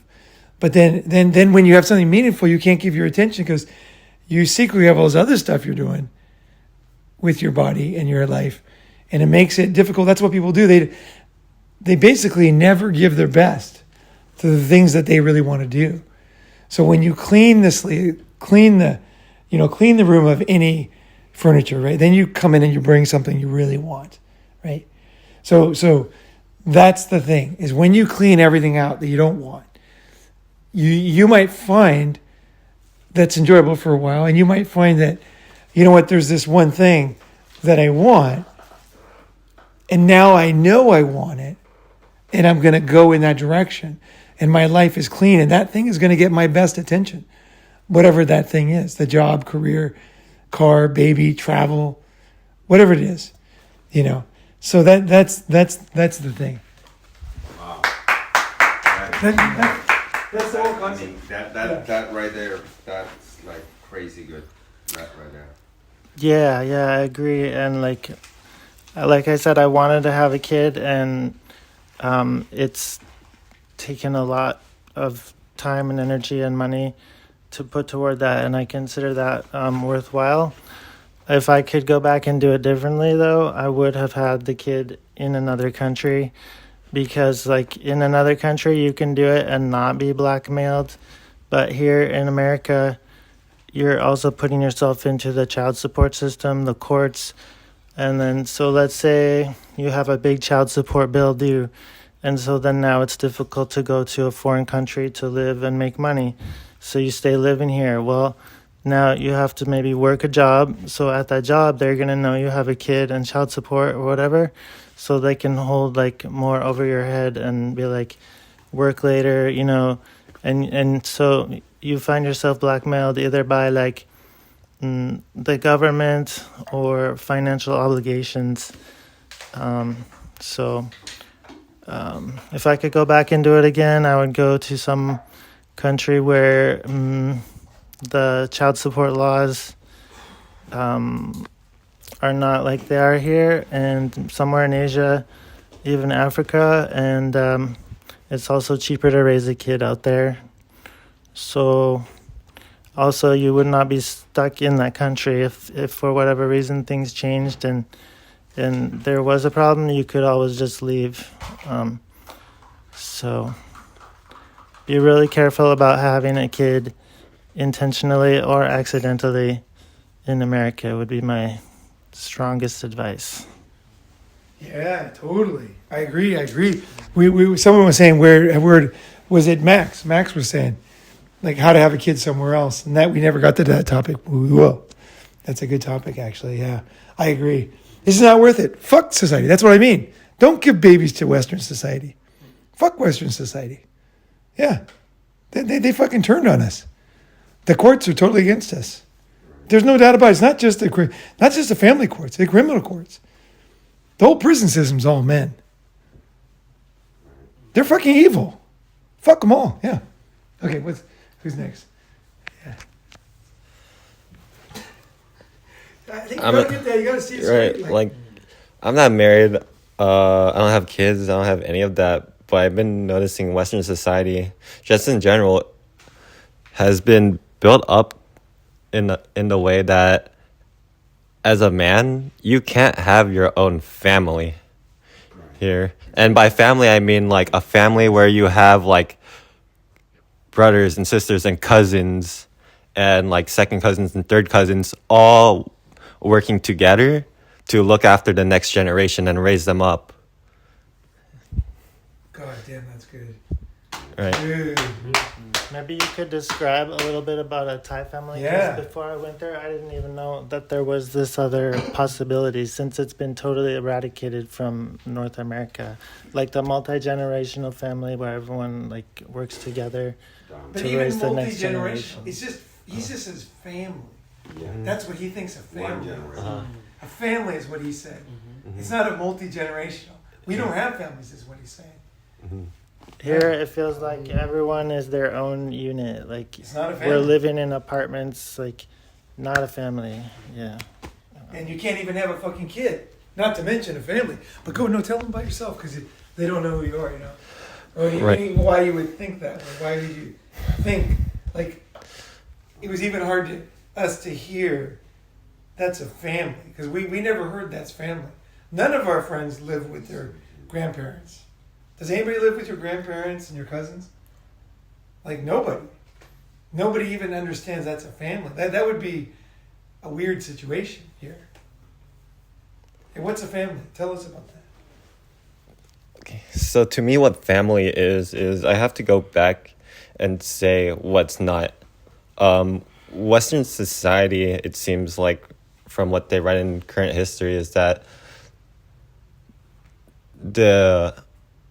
we start out with like the atomic family unit, which is just the father, mother, and like two kids. Where the fuck is everyone else? Like, where's the grandparents? Where's the cousins? Well, they're there, but it's not written in the textbooks. And it's written in media, but everyone feels like they're separate from each other. Like, Lonely. right, Sad, lonely, right, exactly. Like, they're trying to get away from their family situation. not supported. Not supported at all. I'm guessing there, like, back in the day, there was like families that were out and about doing their thing as a cohesive unit, like whether it's in a village or within a city. But I believe that got destroyed as we congregated into more metropolitan areas where there is just an extreme amount of people just in general, and that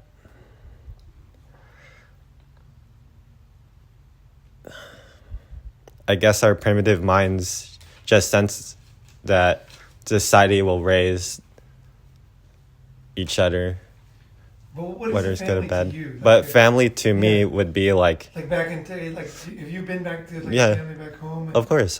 Yeah, talk about that. Family to me, and what I see from when I go back to visit family in Thailand, is that everyone is together in like a plot of land.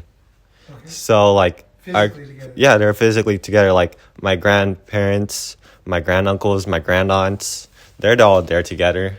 My uncles, my aunts. They're together, like not in the actual plot of land, but like within the city, within like the region. Everyone's reachable within like 30 minutes or like 20 minutes.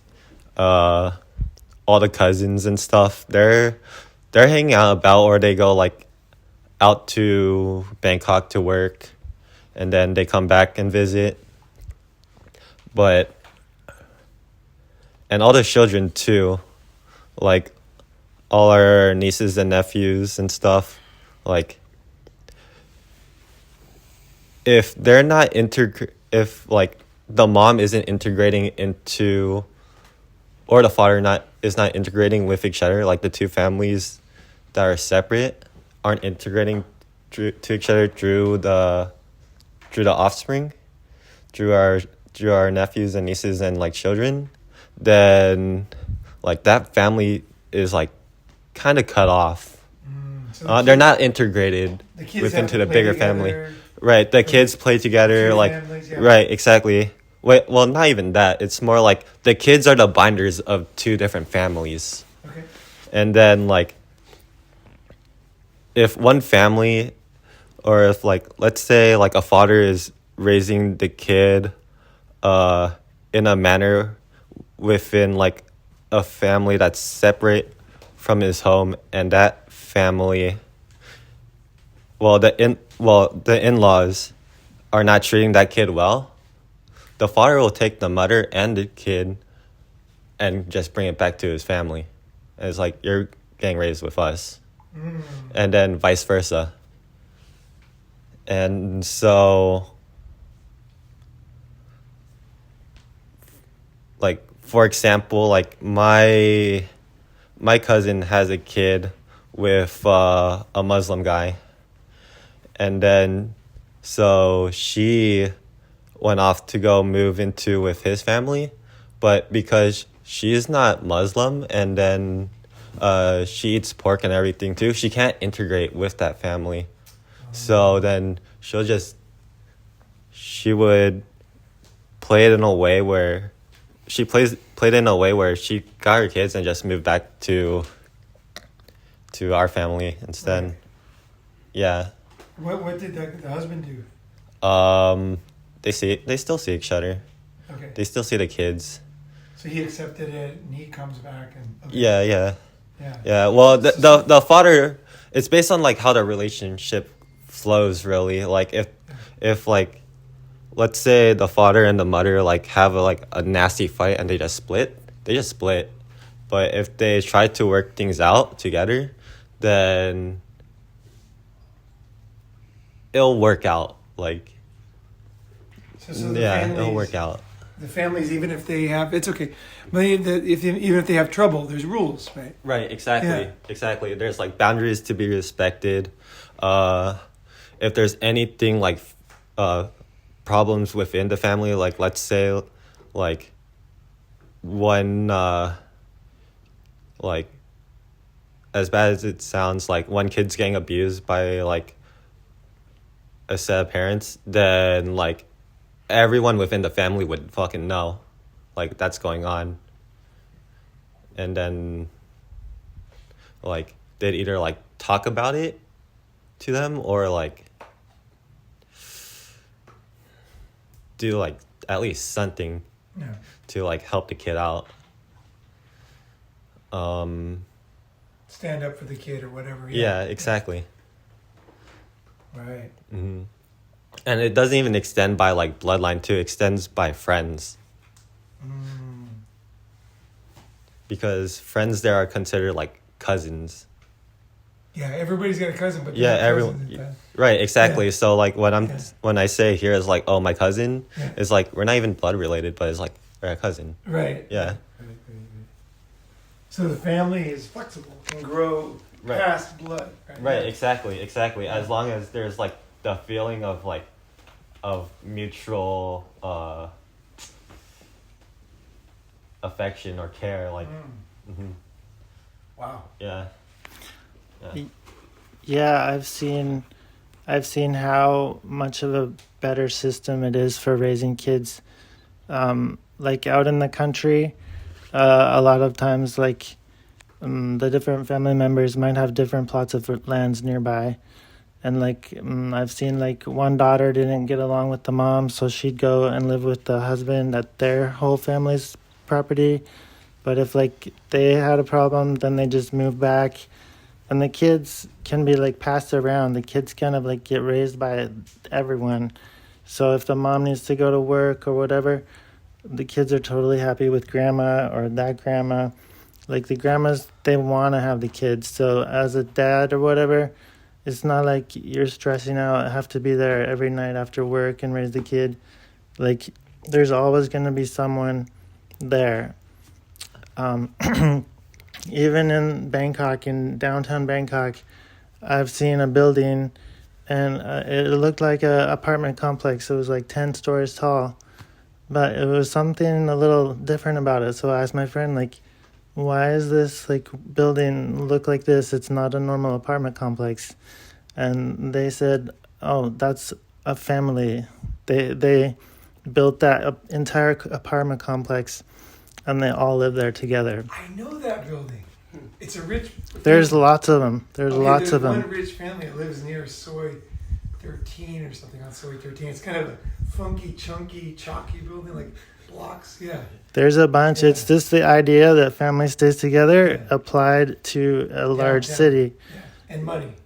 Mm-hmm. Yeah. And they'll pool their money. Like if you have 10, 20, 30 family members, they will combine their money and they can do something that looks amazingly expensive and impressive, but it's because they're working together. They can actually save money, have a really nice car that they share amongst each other, like build an amazing house and share it. Right. Like I wanted to add to that on like a meta level where societies aren't built by like individuals coming together. Societies is built are by families. It's the basic unit of society. Yeah, exactly. And like it's like that the family's kind of just been torn down, so it's like and it's kind of these larger forces than ourselves, so like we really don't stand a chance of kind of changing that here in the West. They won't even let us have kids. Not to mention family is not there as an option. Mm-hmm. They fucking took my kid, like they just take him away. My dad went through the family court system, and my mom was obviously kind of BPD, looking back, and but they just let her do whatever she wanted. The courts are kind of an instrument, an agent of the will of the female. And it's really sad, and I'm seeing that. A lot of guys see that, and a lot of guys that are kind of like grow up socially awkward. Their first BPD experience is with their mom, dude. And you're like, I want no part of that.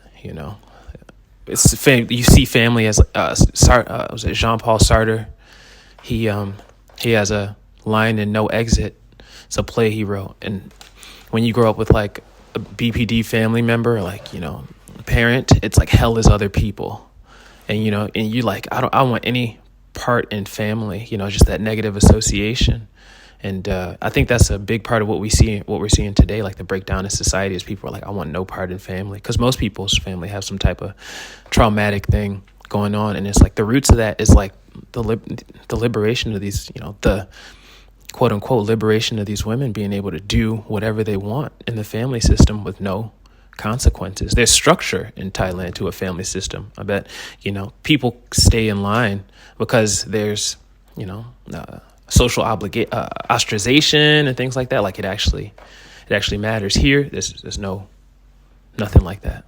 I'm going to speculate, but I think it's looking at the situation, thinking about it. Women file almost all the divorces. Okay, Yeah. and in Western society, right?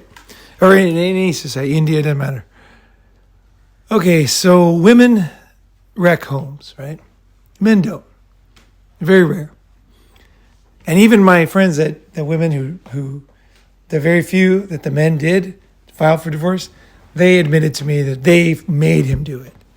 They made it so uncomfortable that he filed. Like they were smart enough to control him to get him to do it. But they wanted to file first. They made it so miserable that he finally filed. But he didn't want to, right? And the statistics are almost all women anyway. But even the few that aren't, I've actually talked to women and they said, oh yeah, I totally engineered that. a man has no say in this kind of shit. Basically, what they say, it's all we decide, you know. So, I think, women's liberation basically allowed women to do what they want. They want to wreck homes, and they don't want a family. This is the truth. You do what you want, okay? If you want to drink beer, you drink beer, right? You want to travel, you travel. You don't want a family, you're going to wreck it, right? Women wreck families, very obvious. There's no argument there. Women are home wreckers, right? Men are builders. The patriarch is the building the family. You know, women in a big family system like that, they might be, because they want total control. You don't get that in a big family with a patriarch. It's just not going to happen. So women, they want total control of their kid.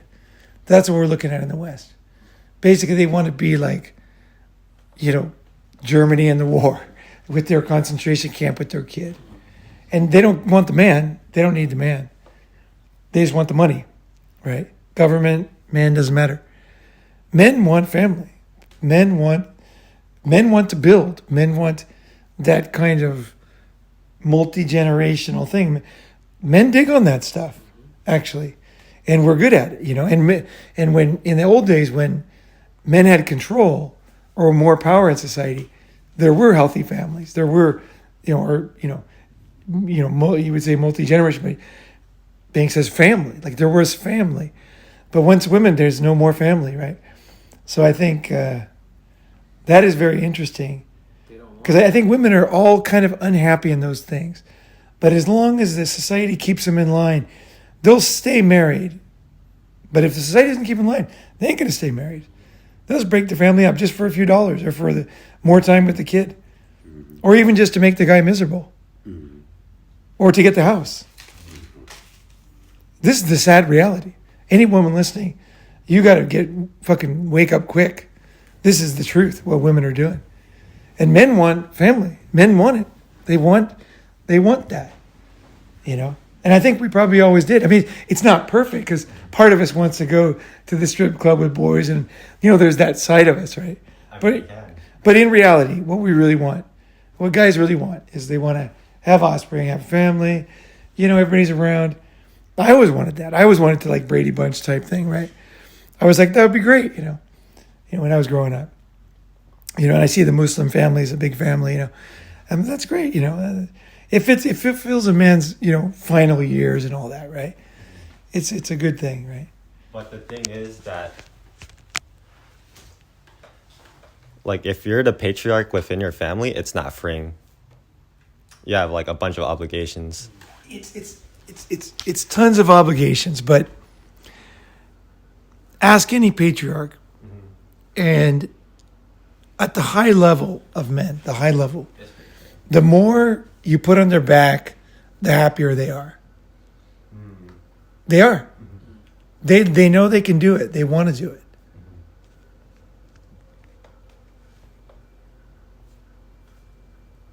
It's not like they don't want to do it.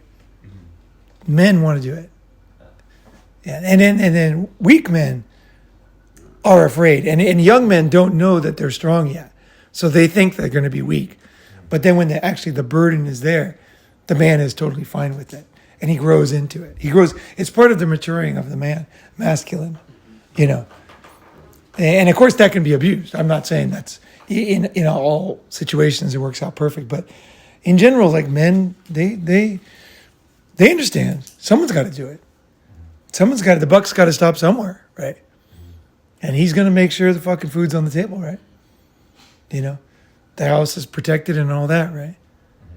You know, because the family, there's only a few roles.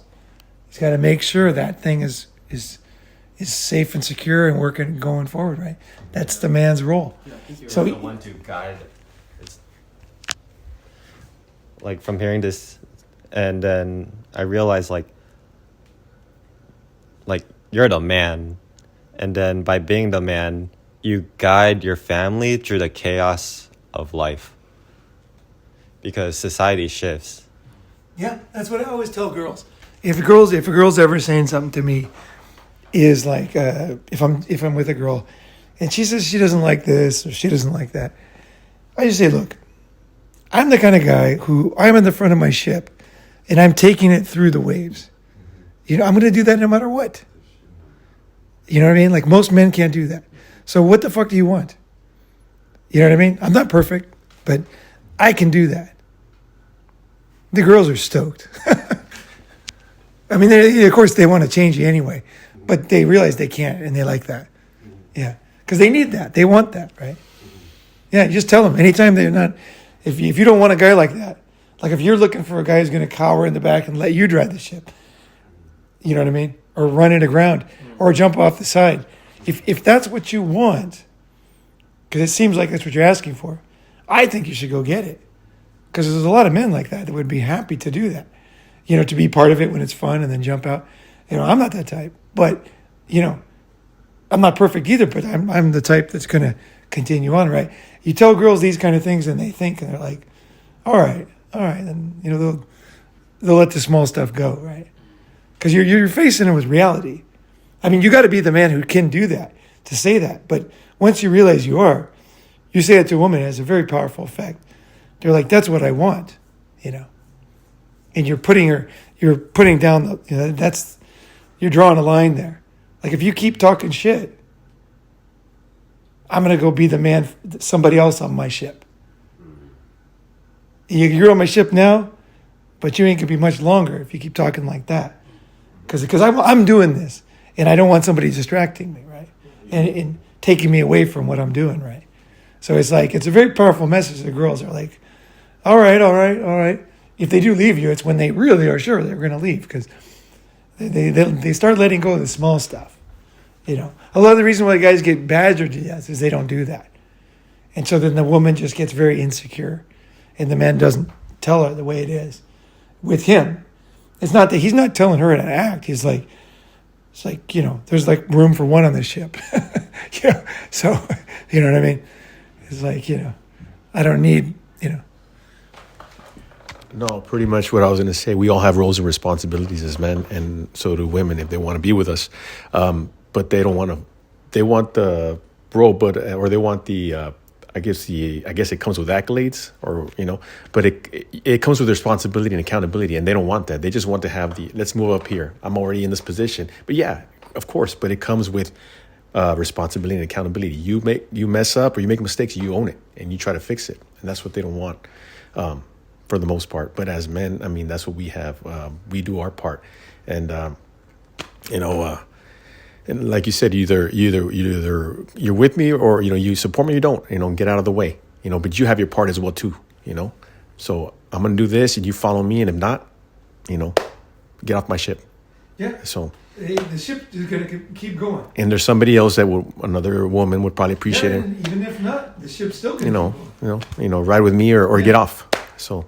It's pretty much it. But yeah, I mean, it's this has worked eons and eons ago. Patriarchy, all of a sudden this comes in, and because it's artificial, it's injected, I think, by the government. Obviously, yeah, it's injected by the government. So that's the bad actor. Yes, and there's an agenda, I believe. If you want to think about it, maybe it weakens a nation, it weakens. The family is a nuclear part of a society. So, I don't think it's a big thing. I think we can just think about it. But I think the government is just, because it's not one person, it's just a lot of people. There's a lot of them. I think that the way women badger you and wear you down, you're right, is a man, right? If you're one man, you can put it all together and say, nope, the line's here for this thing, right? But with the government, it's a lot of people, and they get voted in and out. So they don't really care. So the government caves in the way the weakest man would. Gotcha. And so I think that's why this has happened. I don't think it's because corporations make money. I think that the government is just not a good stand-in for a man. It's not a stable, single person. These guys are only in their office for a couple fucking years, and they're gone. You know what I mean? And they really don't care. Do you care about your old company, what happens? Not really. Right? Once you're gone, you're gone. Once you're gone, you got your money, you're going to the next job. That's how the government is. So it's run by a bunch of basically transients, right? Transients. So naturally, they're going to give in to the voters. They're just going to give in to everything. Whoever, oh, you want this? Oh, you guys want to eat? all sugar for the kids. Oh yeah, well you can do that. I said, oh, sugar's bad. Oh, you guys are gonna sue. Oh, you can. Oh, well then, okay, well let's sue. Let's. Those guys are bad because we didn't know, but it was no good. It's just like they're just in the middle, like a referee, and they just like whoever is like powerful at the time. They're just like that's how democracy works. So, I don't think everybody always puts it to a conspiracy, and I understand that, but I really don't think it's that. I think it's just a very weak, imitation of a man, the government. It just doesn't. A man's there. He's there for his whole fucking life. You know what I mean? Yeah. He takes the shit seriously. Government, come on, They man. come and go. Yeah. Come and go. No, that's pretty much what I had to say in that. That was so poignant, man. But yeah, to what you were saying about the response, there's a lot of responsibility in being a patriarch, right? I don't think that. Yeah, I think I agree with Ronin. I don't think that guys are running from the responsibility. It's like we will surely take that up, right? Well, we're into proving our strength and proving how much we can, bear if it's for a good cause, right? And what we're not about is the wasted effort, right? Like, let's say you put in 3 decades as a patriarch, and then you get the rug kind of swept from under you by, your counterpart, right? The person that you're with in tandem with the power of the state, right? That's not cool. That's what men aren't into, right? So it's not about us running from responsibility. It's like wasted effort to have something pulled out from under you that you built, with your life's work, essentially, right? A family can be a life's work. And I don't think guys yearn for that responsibility. It's just that it's going to be we see, a lot of times it's going to be wasted effort. Yeah, it's so sad. And then after the divorce, you can't even give your kid money anymore because you're giving money to her. No. She can literally tell you, I'm just going to use this money For the kids. just to take guys out and fuck their brains out. And I'm not going to give the kid anything, And the guy could go in, record her, go to the courts and say, she said this and she's doing this. And here's the proof. The court will say, well, that's a percentage of your income. I mean, I don't recommend it. They ain't going to change it. They're not going to say, oh my gosh, she is, not worthy of, she's abusing, you as a father have every right to make sure your kid goes to Harvard and this and that. And she's wasting it on meth and this and that. They're like, no. Just keep giving the fucking money. So it's like, it's really bad when it breaks down. Because you can't even give your kid anything. You just can give her. And then she, you know how it is. All right, you guys want to close it up here? You guys, anybody got something to add on that? Yeah. I just want to add one more thing Yeah. to that. So Yeah. the thing with family courts is the burden of proof is much lower for the female. So it's kind of like he say, she say, and we know how those kind of things turn out. Family court is not a criminal court. It's so they can go in there with hearsay and lower amounts of evidence, and the judges can look at that stuff. It's not like Exhibit A or like expert witnesses being brought in during family court disputes. A lot of guys can kind of think, if she says something, doesn't she have to approve this with prove these claims, like abuse claims and things like that? It's a much lower burden of proof in a family court than it is for a criminal court. So it's an interesting thing. It's a whole different world. Have you been through family court? I just see my dad go through it, and just seeing my mom obviously be nuts, and he's a good guy, kind of a blue-pilled guy, naturally, right? But but he just found no quarter with the family court system. Yeah, it's way worse than that. It's way worse than that. Like the girl, she said I was an alcoholic drinking. And they believe it, No, I don't drink. She admitted it. Didn't matter. I was still an alcoholic. Like she admitted I never saw me take a drink. None of you guys see me take a drink because I don't drink, and she didn't either. And she admitted it, but it didn't matter. It's not like the burden of proof is higher. It's a total clown show. I mean, like it's totally insane. Like until you go through it, you think like I'm swear just as a normal person, you could never imagine how insane it is. You cannot, you believe it. You cannot, you lose total faith. That's partly why I got Fuck Western Society from, because I realized that they'll just kidnap your kids and throw you in the heap. And most guys commit suicide. Like, it's serious out there. It's real fucking serious. You know, there is no burden of proof. That, come on. Once it's an accusation has been said, that will always hang over your head. It's the thing with the devil and the angel. We're devils, and it's just like the way it's going to be. And you can't earn your way up, you know. So don't play. Don't play that game. You know, there's no burden of proof. It's way where I could go. I could tell you it's actually so insane that if you haven't done it, you won't really believe me.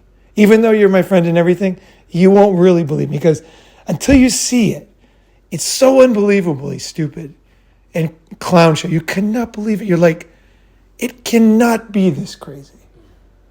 It cannot be. You know what I mean?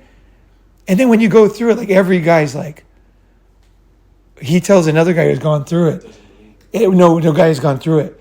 And it's so painful, he doesn't even want to talk about it. The guys are just like, because it's so much, the pain comes up, it's so much. Guys are like, I feel for you, man, but don't tell me. I can't. I hadn't, you know, every guy's been through so much way past his limit.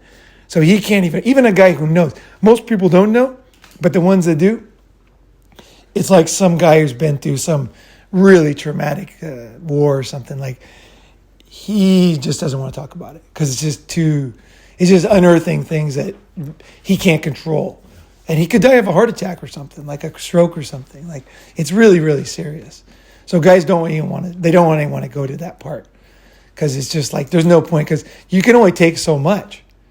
And then you start to have heart attacks and strokes and your blood clots and stuff. And so guys are like, you know, it's just like, okay, got through it, done. You know what I mean? Done. Because you feel so helpless. That's why. Yeah, it's so helpless and it's so inhumane that it's just unbelievable. It brings those. It digs up those desire, those thoughts again that you just like can't bear through it again. So like you said, and the older you get, you know. The older you get, the less you can handle. Exactly. And one more thing, quick, I wanted to point out, Ronan, as far as talking about the money aspect, also the being separated from your child, that you can't be there to raise them. That's a hard shit for me. And you know, also like when you try to raise them, and then you get a just because you raise them maybe a little different, you're trying to still maybe a little different as a father, you're trying to help your child. Yep. To be better in the world. Yep. It takes you're seen as you're being mean, you're being toxic. So then you get, of course, the state involved and say, you know what, you're a bad parent, and it happened to me. I got CPS on me because I raised my voice on my child, and say, no, this is that, or I was being honest, but not. Yeah. So that's not even accepted. So I had a whole, you know, without going into the details of investigation, obviously it was cleared. But the lady came and looked at my house and wanted, you know, basically, and then finally she says, okay, she wrote notes, and then a couple of weeks later, I got a letter. Oh, don't worry. You think you're fine. You know, you're cleared. So now you walk on eggshells now, because, you know, it's damn if you do, damn if you don't. But that's to me more harder as far as the aspect of trying to be involved with your child. Yeah. And then, you know, I try to be a father, and then saying that, no, you can't. You can't. You're just there, like you said, for a paycheck. Just pay me and pay the mom. So that's kind of difficult. Yeah. In my experience. So. Yeah, it's abuse. It's terrifying. It's permanent. It's violent because the behind the system is people with guns and prisons. You know, for real. So it's not just words. You know. So this is reality. We started out with the small stuff like VDs and stuff, but the reality is, it's not just to scare you. They're literally terrorizing us as men. It goes all the way. Talk to anybody. I mean, I just look at your face. I know. It's just terrible. You young guys don't even know yet how bad it is and how hopeless Western society. Until you go through something like that, that's when you finally realize it's like maybe in another 100 years there'll be like books about this. Like there was books about slavery now. There'll be books about what happened today. And there'll be stories, and people will talk, and there'll be movies. But right now, where we're at, It is so terrifying and destructive, so don't play by it. I don't have anything else to say, but I think the more truth you hear, the better decisions you'll make, in life. And I just want to end on the fact that it is really true what I said about the Zen.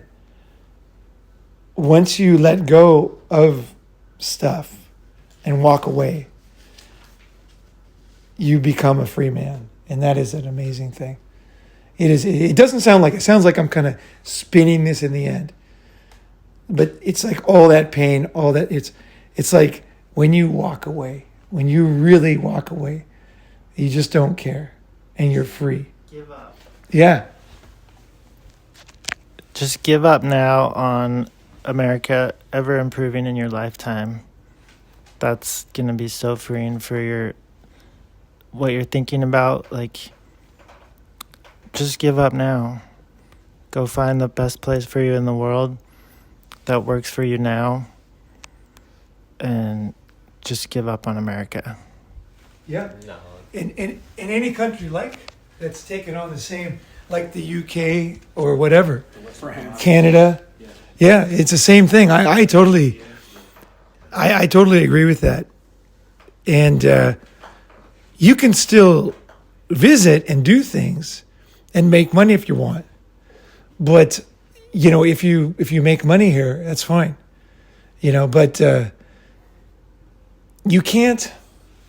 Here's how you become a miserable person, is that you have hope in things you can't control that are getting worse. So if I have hope, right, that I can quit sugar, okay, you know what I mean? It's something I can control. So I might make a mistake, right? But I'm like, yeah, I can do this, right? Because it's only me. So I can have hope. I can have hope that I can have a better life. I can have hope that I can go higher. But when you realize what most people do is they have hope in things they can't control. And that's where you ruin your life. Is because you think, I have hope this person's going to do that, or this society is going to do that. And it's like you're putting, the hope is meant for you. Because it's something that sometimes times are hard, right? It's hard to study. It's hard to do this. It's hard to get whatever it is. Good grades or whatever you're trying to do, save money. But then you say, I can do it. I can survive. I got hope. I'm going to keep coming back, right? That's what that's for. As soon as you take that off yourself and put it on other people, you're ruining your life because that's how they control you. See? So for example, if you hope I'm going to do something and I sense that, I can just dangle it, right? Because kind of give a little bit, right? And because you're totally under my control because you're wanting that carrot, right? And you're having hope in this other person. So naturally it turns them evil because they realize they have something over you, right? When you don't have hope in other people changing, like do what you want. That's fine. I never have girls change. It's fine with me. I'm ready to, you know what I mean? My life's on wheels. It's fine. Yeah, but it's the people they're wasting on because they're hoping and they're putting all their hope in the wrong place and they get just disappointed and they get bitter. The way that you don't get bitter, people say, well, how are you optimistic? It's because I know, so I've learned so much about myself and how great life can be. And I've separated things I can't control and taken those out, right? And put my hope where it's supposed to be. So I can use that. I can use that motivation, right? To go and get through something, start walking again with the back, right? Or whatever it is, right? Or come back from, having my kid kidnapped by the state, right? I say, I'm going to pull this off. And Jason, the guy we listened to yesterday, when you guys hear the recording, it's fucking awesome, yeah. And you'll be like, it's riding the bicycle to Hangzhou and shit. It's like so good. The hope was that he could press forward and succeed. You know what I mean? It's not that his ex-wife would give him something or change. And the reason why his life is good is because he knew that was hopeless. Or that was not a place to put his diamond of, you know what I mean? Or whatever it is, hope. It's like that hope is what keeps you alive from not offing yourself, right? is when you feel there's hope. The reason why people do it is because they're hoping for things that always let them down. See? And it's meant to. Like, it's dumb, actually. Don't hope in things you can't control. And you can be happy when they change. I'm not saying that. Like, I'm always happy, like, if they lower taxes or something, you know. I'm always like, that's cool. I'm glad about that. You know, or they give you a tax refund or something. That's fine. But it's not, like, my hope's not in that. I'm very clear about my hope. My hope is that I am going to fucking make it somehow to the very end. I'm going to do my best, right? And and that's enough just for me. It's hard. Life's hard, right? You're going to hit by torpedoes, right? But that's the problem. And that's where a lot of people, men are today, is that they still believe America's going to change. People are going to see the truth. Just straight up what you said. They're not going to see the truth. The whole system's evil now. Fuck the whole system. Straight up. Until it changes, you got to be, as a man, just, you look at it straight. When you see it, what they're doing to your kids, what they're doing to your family, you just say, I don't fucking like that. I'm not into that. I'm no simp for the government, right? That's not cool. And then when you do that, when you say, hey, I don't want that. Like, not because somebody told me. I thought about it. Do I want that? And you think about what they're doing to men. You're saying, I don't want that. Do I kiss ass to that? No. Do I support the goals of that? No. Oh my God. It's coming from me. I had my hope in these governments. That's what everybody does every 4 years. They have hope in the government. And then they're disappointed in the new guy. It's because they're hoping in something that is totally wrong. You can only in yourself, right? It's like in the government is it's insane, really. It's totally insane. But anyway. Oh, it just made me think of the idea, like, with relationships too. It's like the inevitable decline of respect in long-term relationships. Guy I know made a video about that. And there's, like, you have this hope that, like, well, that maybe it's not going to happen, or maybe I can, like, talk some sense. Like, well, you should respect, blah, blah, blah. And it's like, no, it's going to end if it ever even existed from the start, right? And that just made me think about that. It's like, yeah, like you said, they turned their backs on us. Yeah. That's what they did, so fuck them. Yeah. And they know they did. And we just sit around hoping and sucking it up. And what they're afraid of, talk like this, is they think we're going to do a revolution, right? No, they're wrong. We're just walking away. We're just like, yeah, wash hands. It's like we know, even if they change, we're not coming back. I'm not coming back. I don't think it could change in my lifetime. Like, I don't think all these things could change. Like, I'm serious. I don't need it, you know. It's like, fuck the whole system, you know. Yeah, I definitely want to make a video or write a book about how to beat the system, how to play the system, because it's no longer in your favor. Men used to be the ones that would always play by the rules and stuff. It's not that we want. See, this is their thing, is they abuse the shit out of us, okay? And now they're like, and you're toxic, and you're going to make a revolution. See, don't play into that. That's what every man does. They're always angry. No. Quiet as space. You're just not there anymore. Men are not supporting the system anymore. Everyone's part of it. Every woman you marry, they're not out there protesting for men to have rights in child custody. If they're not on TV, if they're not writing books for it, they're not supporting us. They can say, oh, that's terrible. I've watched all these guys. I've watched all these fucking Fresh and Fit and the other fucking ones. And they always have women. And whenever they have a really abusive thing a woman's done in court comes up, they'll always say, you know, women, you should not do that. That is not right. Children need two parents. They'll always say that. And that's when I know they're evil. Totally evil. Because what did women say in the 60s? They said, we need to change the laws. They don't tell men, hey, you should give, no, we're going to change the fucking laws. So this is criminal. So you go to jail. And quick. And swift, permanent punishment. Because they don't say that. They're just all of their guards, like Germany in the war. They're just part of the system. They're just part of the system. And they have nothing good in them. I mean, there's nothing good. Any woman would think and say, wait a second. She'd start crying and think about all the children who don't have fathers. She'd be like, this is a fucking travesty what's going on. It's millions of men are losing their kids. It's happening all over the place. And they're being just tortured and on eggshells. And it starts with this control of young men. But really what they slam you is in the end. It's only the beginning. They really slam you. And there's no mercy. And there's no Vaseline on this. And it's over. You're just in the scrap heap. Yeah. And millions of men are in the scrap heap. They're barely alive. They're barely just trying not to think about things that happen to them with their kids in court. And they're just on the verge of a permanent breakdown. I had tons of men like that.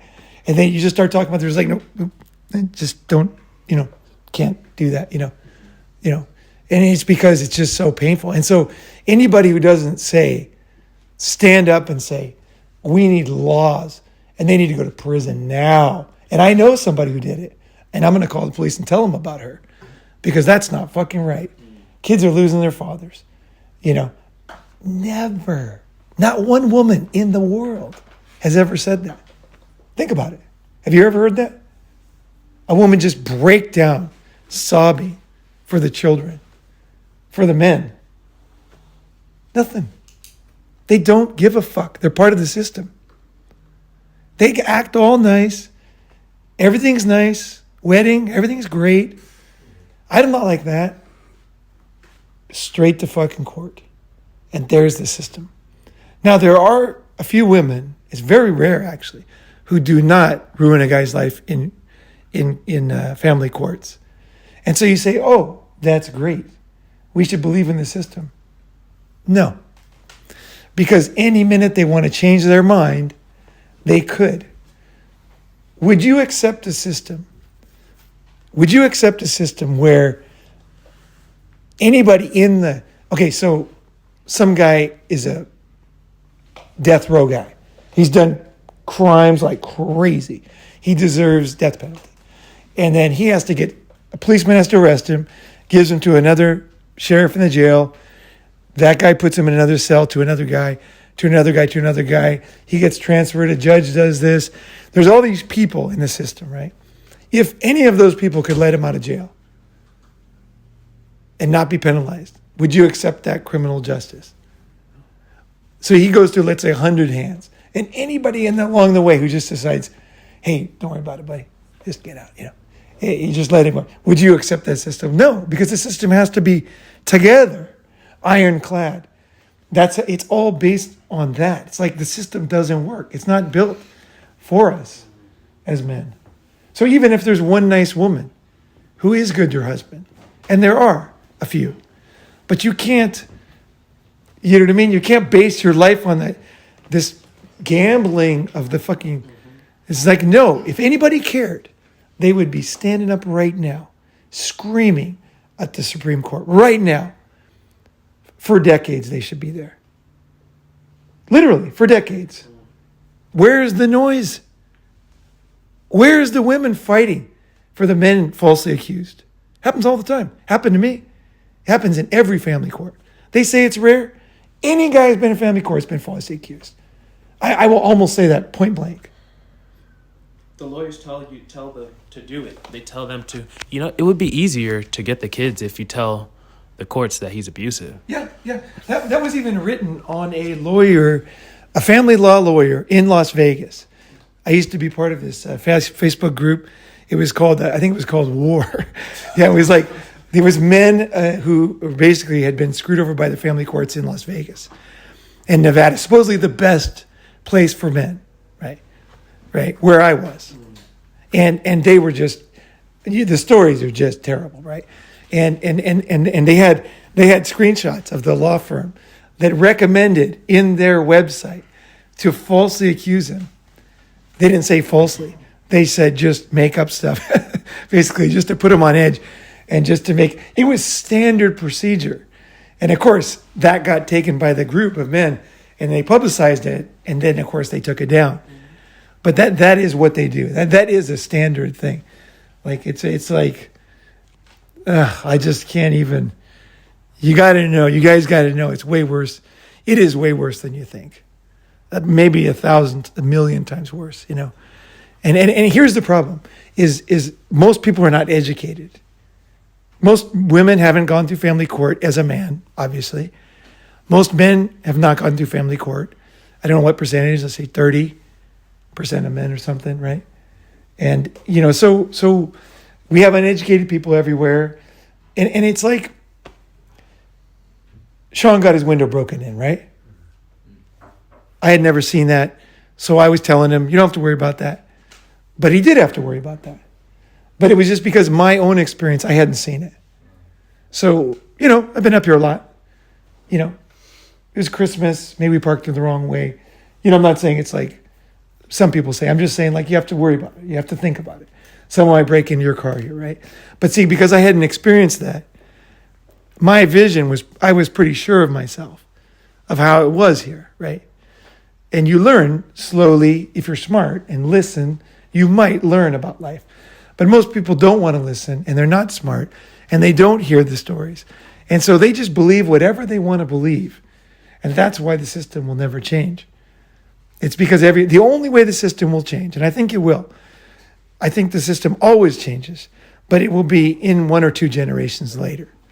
Because it will, until the judges that are alive now die, pass away, and the women that are here die, and the population declines, and they start getting serious about fixing the problem, and the people that caused it are dead, that's when they change. It's always with the next generation. Science marches forward one death, one funeral at a time. That's what they say. And it's the same with family courts. So we're alive today, right? We're all alive. The next generation, they have a little bit of hope, you know, in the sense that it could change. Because the pendulum, because what happens is, it's not that they're going to get fair. It's not that these inhumane scumbags that fill the family courts and women getting married, not these scumbags, they're not going to change. They like it. They like it the way it is. They enjoy the power they've gotten to destroy men's lives. They love it. It's evil, but it's not them changing. It will be when there's serious consequences for men not wanting to be part of the system in that country, which will happen. And it might be another 500 years from now. We could have pain, way more pain than now. They don't want to change. And I say, good on them. Let them burn. Let them fucking burn. All right, that's it. You said it poignantly earlier. Don't give your babies to the West. Don't fuel the system. You know, Yeah. You guys were saying. Yeah, basically, right? Yeah. All right, thanks, guys.